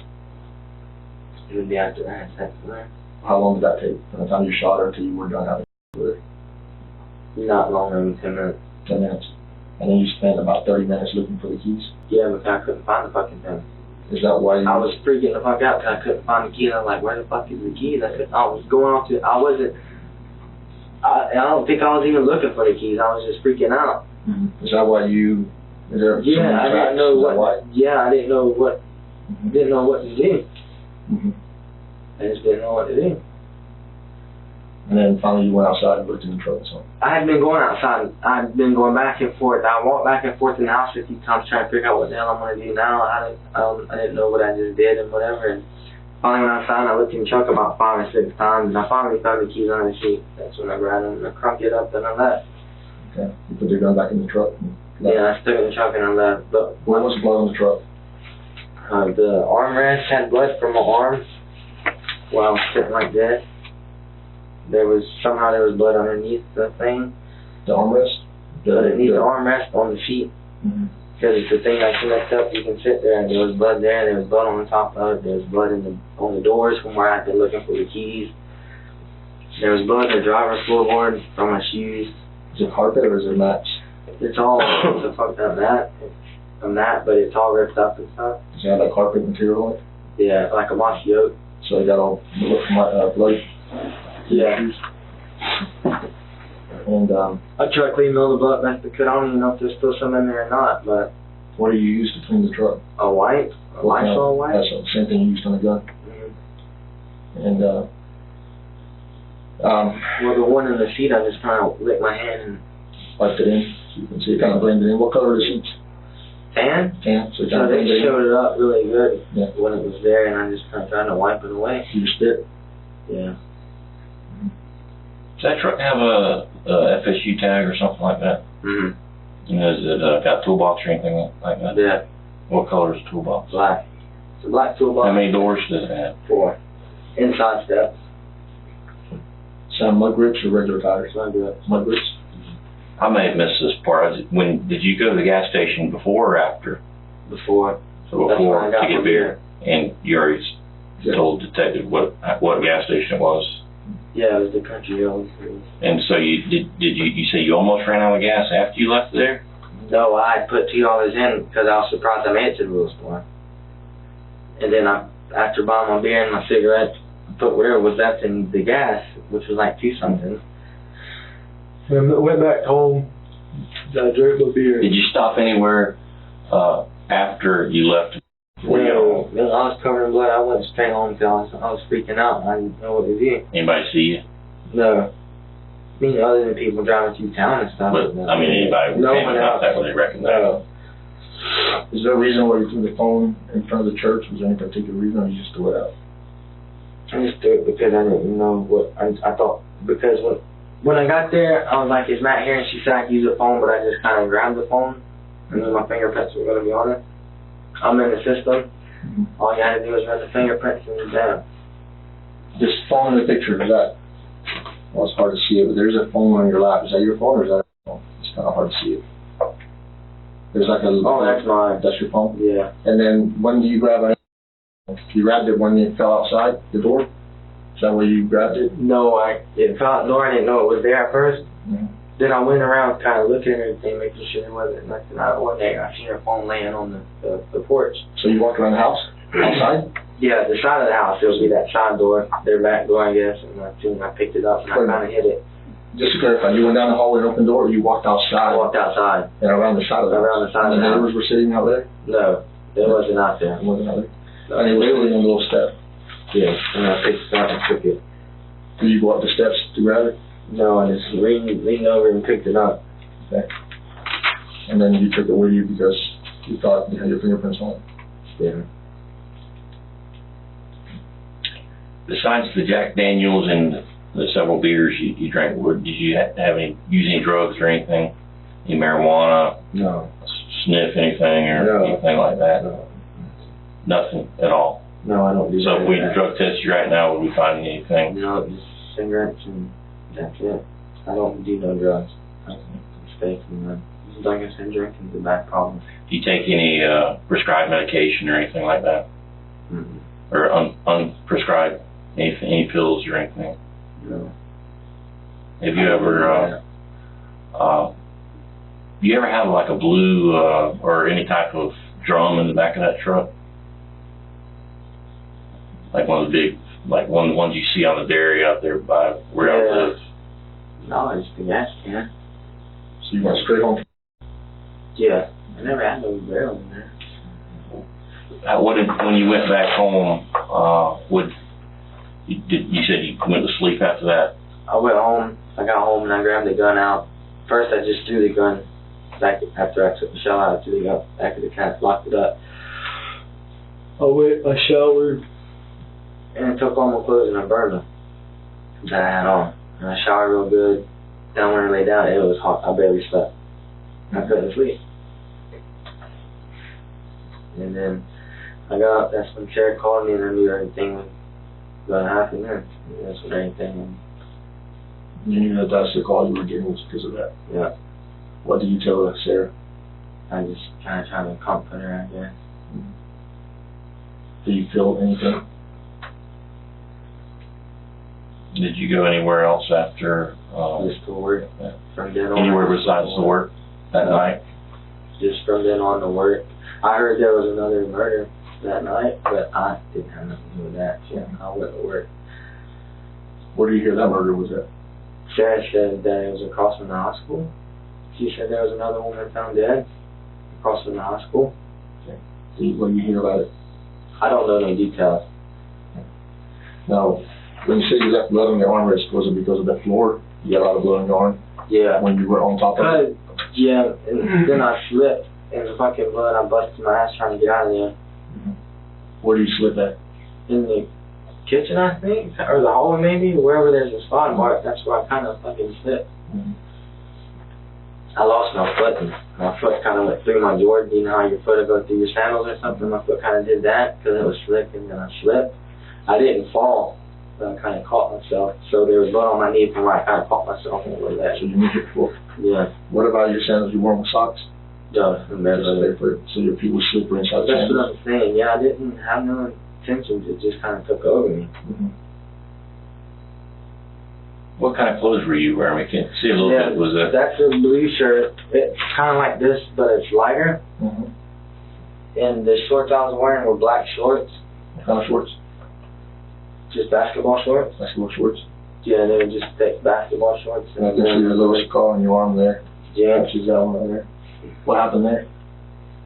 It was being done back when I smoked pot and stuff. It was a lighter burn. Yeah. They would take something I have. One right there is an old lighter burn. Okay. So that's what that is. Okay. So did you burn the shirt and the shorts? Short shirt, underwear. I didn't have no socks on. I was gonna burn my Jordans. They're expensive. Yeah, I just didn't burn them though because if I did that, then automatically Sarah would be wanting to know where my Jordans were at. But I had lost them. I just found them because I did lose them and I couldn't find them. Where do you find them at? I left them in the car because, like I said, we was all moving and they kind of got thrown in the car and all that mix up from moving. And I know there's nothing I can say now, and I did it. There's no sense in saying sorry because you can't just say sorry when you did something like this. You can't. That's not going to bring them back. And I feel horrible. I don't even know how to feel. Just can't believe that happened.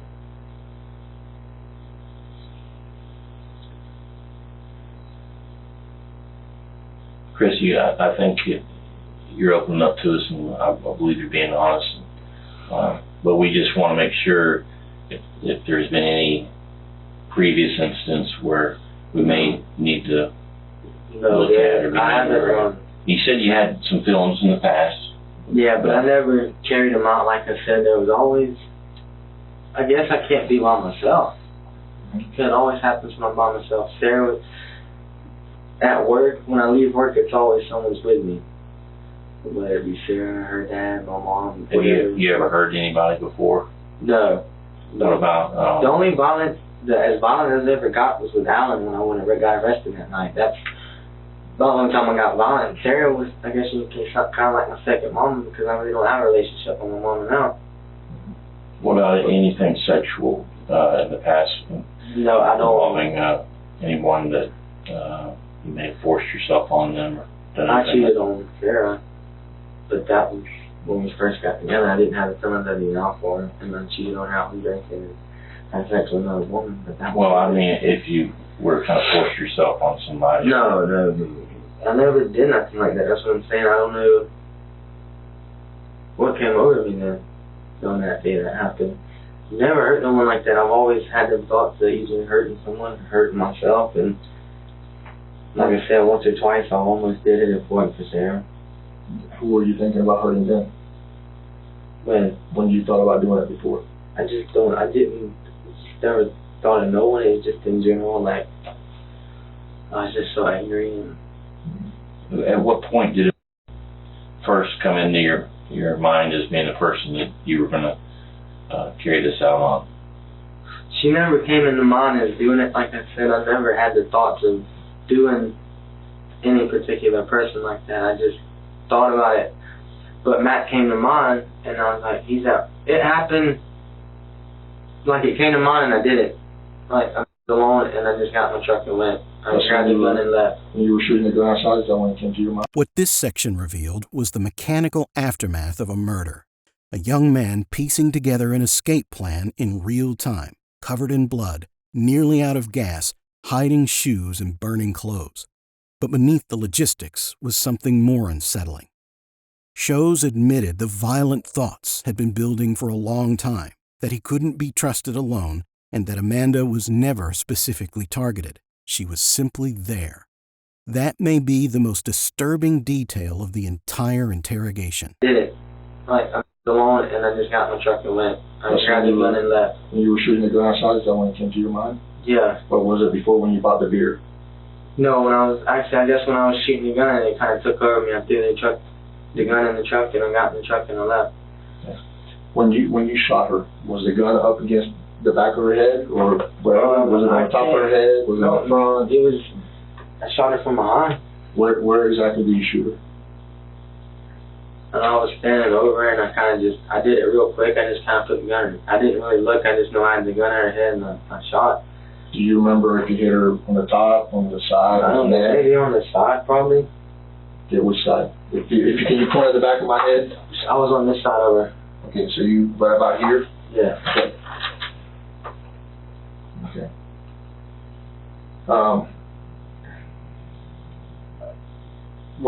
When you shot her, was the barrel touching her head? I think it was pretty close, yeah, because they're always not big and we was right on each other, so I kind of just stood back and... Okay. Yeah, and when she went out the door, you said you caught her. I grabbed her before she fell all the way out. You grabbed her by the shirt? Yeah. Or do you the shirt. her? I grabbed her by her shirt. And pulled her back in? And I kind of just threw her back in, closed the door. So what do you do after you pulled her back in? Do you move her? Yeah, I grabbed her and drug her to the kitchen. So was her head facing towards the bedroom, and then you No, flipped her over, or? Her head was towards the kitchen, her feet was towards the bedroom. Okay, so when you pulled her in, she fell with her head towards the kitchen when you pulled her in? Yeah. Okay, and then she fell that way. Okay, and then how long was she laying there before you moved her into the kitchen?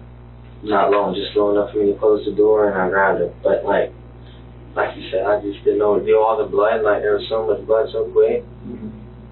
And I was kind of freaking out there, and then just grabbed her and put her in the kitchen. Did she fight at all? Was she moving? No. Was she kicking? No, when I shot her, it was over. It was pretty much done. Okay. But, like I said, she was choking on blood, I guess, and about 2 times that was done. Did she scream or say anything when she saw you with a gun? When she was running or She anything? just looked at me and got up and kind of started running. And I was like, don't run. And you told her? I told her, don't run. You yelled at her? Yeah, I was like, hey, don't run. And then I shot her.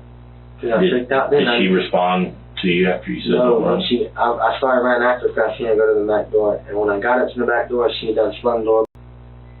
So when I got to her, I didn't get to her all the way, and I kind of pushed her, and she fell into the door and kind of opened the door, and that's when she screamed out. I stood back in the hallway, and then I shot her. How loud did she yell? She yelled loud enough for the neighbors to hear. And The neighbor's door was open, though. They was in her house, but I guess the door was open. So that's what I'm saying. The door was open when I shot her, and she had yelled up, and then I shot her. She went to fall out the door. I grabbed her, put her back in, closed the door, and dragged her in the kitchen. And not too long after that, I woke up, and I guess he heard the gunshot. And that was... When you chased her down the hallway, were you holding the gun in your right hand or your left hand? Left. Left. Yeah. And you pushed her with your right? Yeah. Are you right-handed or are you left-handed? I'm left-handed. So you're left-handed. So can you stand up and show me how you held the gun? Oh. I did. I was up and she was kind of like this in the front. Like when I ran, I kind of pushed her.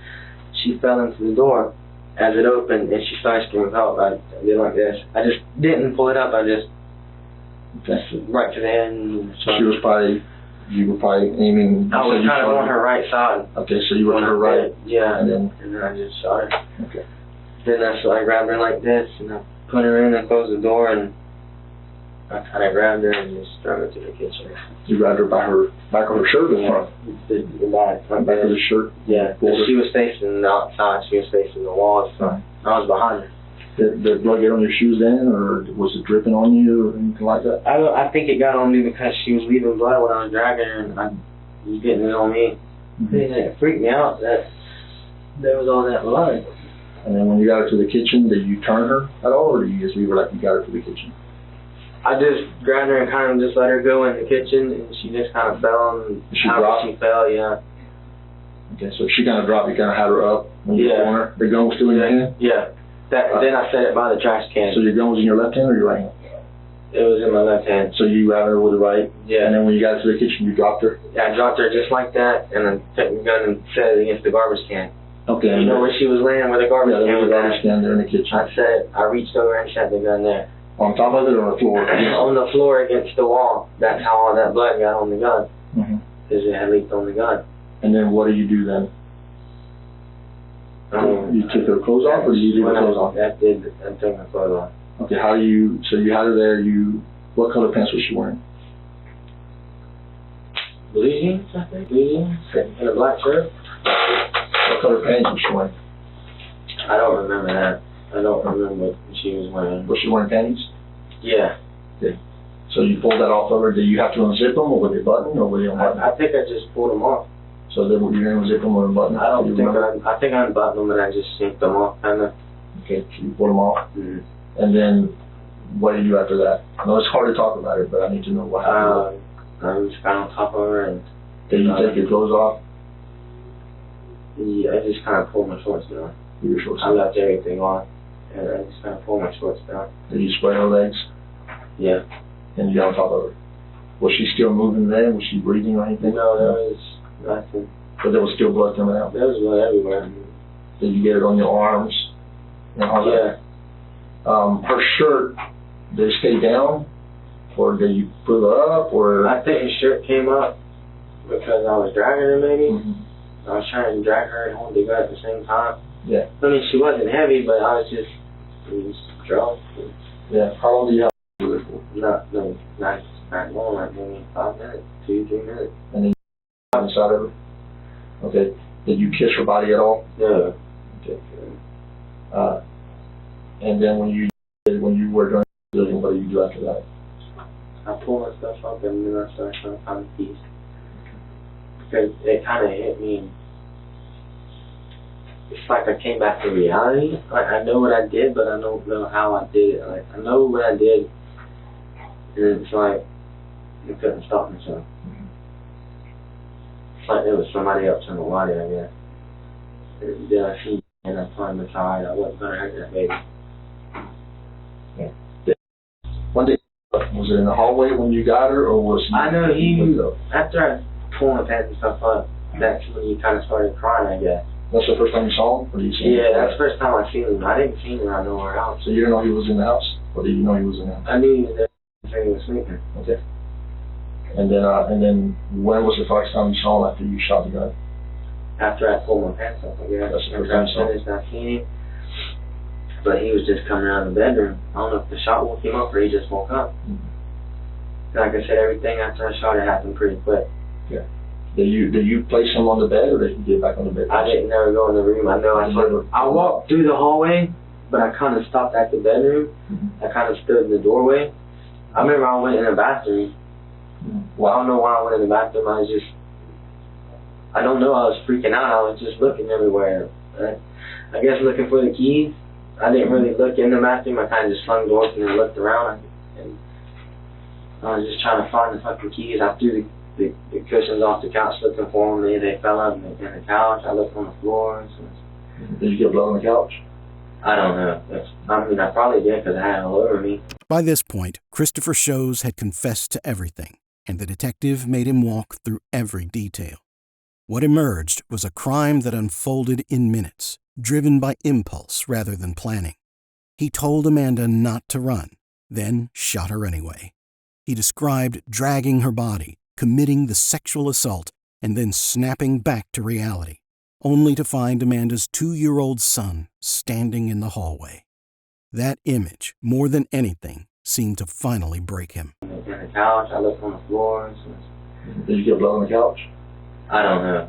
I probably did because I had it all over me. There had to be blood on the couch. When you found the keys, did you get blood on the keys when you grabbed them? There was blood on my hands, and I found them under the seat. I just grabbed them, so maybe there was blood on them. Okay. And the steering wheel? No blood on it? I don't know. I just grabbed the keys. Whatever I touched had to have blood on it, because I had blood all over me. His car was there the whole time, right? It was a Matt's car. Matt's car? That's Matt's car. Was it there? Was it? It was there. That's why I was like, oh, good Matt's here. And trying to pull myself together, and he wasn't there, and I kind of lost it. Have you talked to Matthew since? Yeah, I talked to Matthew. At the funeral? No, yesterday when I... Oh yeah, that's right. What about at the funeral? What do you partake in the funeral? What do you do? I pallbearer. You're pallbearer? I carried the casket. So I'm saying, like, how can I don't know how I can, like, I did this, but I don't feel like I did it. I did it, but I don't know. Did you write anything on the casket? No, I didn't sign it. Sarah did.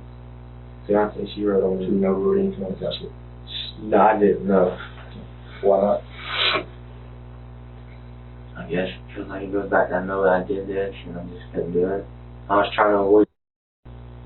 I didn't want him to freak out around me thinking he had to be scared of me. That boy don't have to be scared of me. I would never hurt him. Did he freak out at all?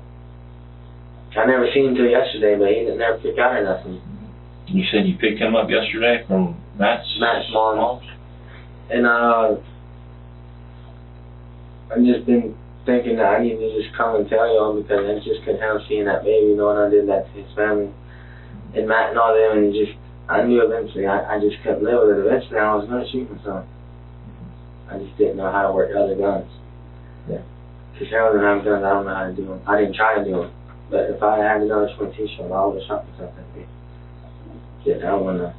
I just couldn't. It's hard to live with myself, and it's probably good for me being this where I'm alone. I'm alone here. I know I messed it up. I just have been having so many problems. Okay, if we get a DNA sample from you, it's just a cheap swab. Sure. Do you mind? I don't mind. Breast things were good. I hadn't had a shower. I'll learn this by now, man. So does ours. And I've been telling her about all my plans. That's why I'm understanding I did this, and how can I think that I still have a future because of this stuff I did. And I was telling her how I want to be like I was talking like I didn't do it. I was like, how I want to be like a detective so I can find people that do things like this. And well, I'm going to tell you right now, it's not the end of the world, okay? Things are going to change for you, but it's not the end, okay? I'm just scared I'm going to be put away for life. I don't want to. I don't want to go away for life. I know but I'm facing it. That's what I have to do. Well, you're being a man, you know, you're being a man right now. You've been a man this whole time, and that's something to appreciate and believe in. You know what I'm saying? I'm going to go ahead and get the swab. We're going to get your cigarette, okay? And I just want to get some water. I'm going to go ahead and get see the cat. Work on that.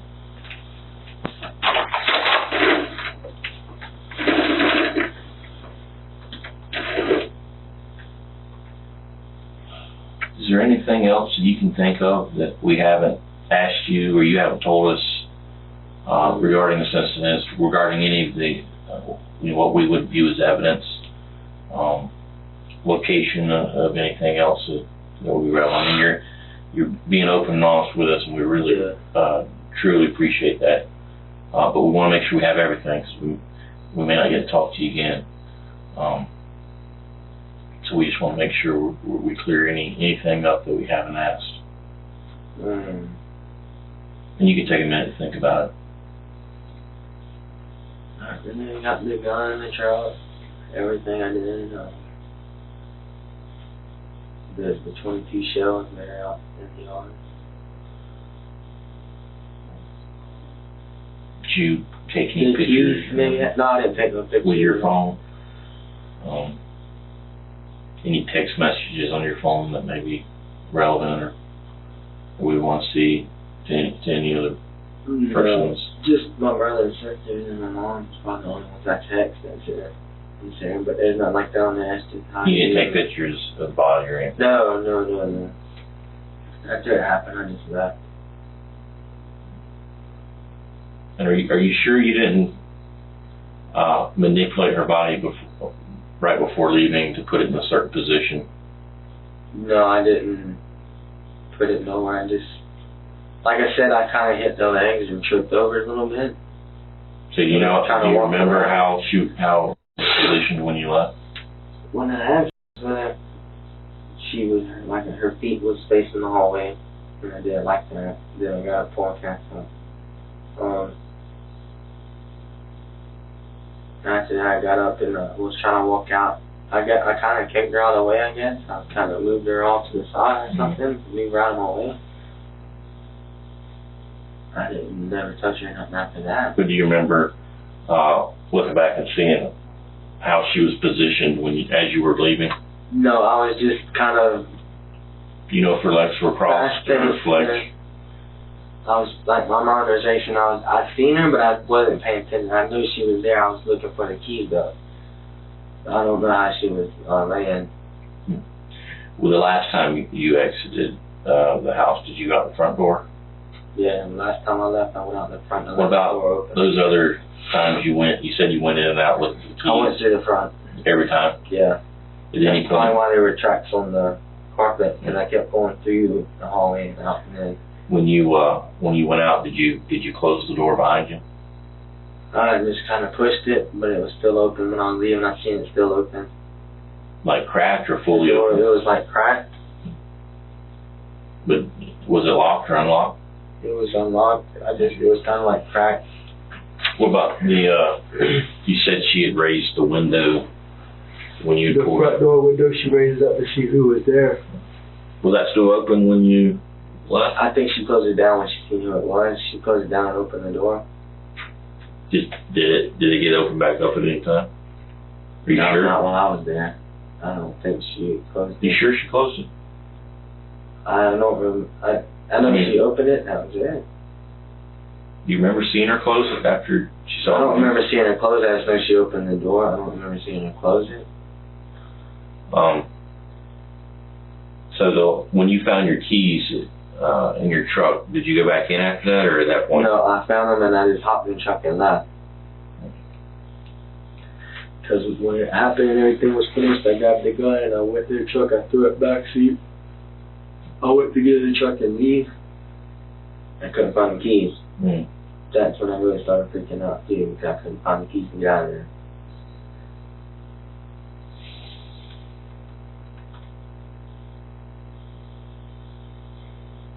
Yeah, just take a minute and think if there's anything else that we haven't asked you. Come on with me. What I gotta say. After nearly 5 years of legal proceedings, the case finally reached its conclusion on July 9, 2021. Christopher Shows entered a no-contest plea in a courtroom filled with sobs. Judge Lawrence Miram accepted his plea to charges of first-degree murder, armed burglary, abuse of a dead human body, petite theft, and tampering with evidence. The prosecution had originally sought the death penalty, but agreed to take it off the table in exchange for the no-contest pleas. The family's wish, however, was still honored in full. Shows was sentenced to 2 consecutive life terms, meaning he will spend the rest of his natural life behind bars with no possibility of release. The moment that may have been the hardest to stomach came when the family learned what Shows had done in the days after the murder. He had served as a pallbearer at Amanda's funeral, standing among her grieving loved ones, helping carry her casket, knowing full well he was the reason she was in it. Amanda's mother was given the opportunity to address Shows directly in court. Her voice trembling, she told him she and her family had considered him one of their own. "You played with my grandchildren," she said. "I would never have imagined that you would be the monster to destroy my world." She spoke of every milestone Amanda would never see: graduations, weddings, grandchildren. "How could you agree to be a pallbearer at my daughter's funeral? How could you come into my home and comfort me and tell me everything would be okay when you knew you were the reason for my pain?" A cousin offered the final word that perhaps said it best: "You may have taken her life, but you will never take her memory." Shows declined to address the court. He had nothing left to say.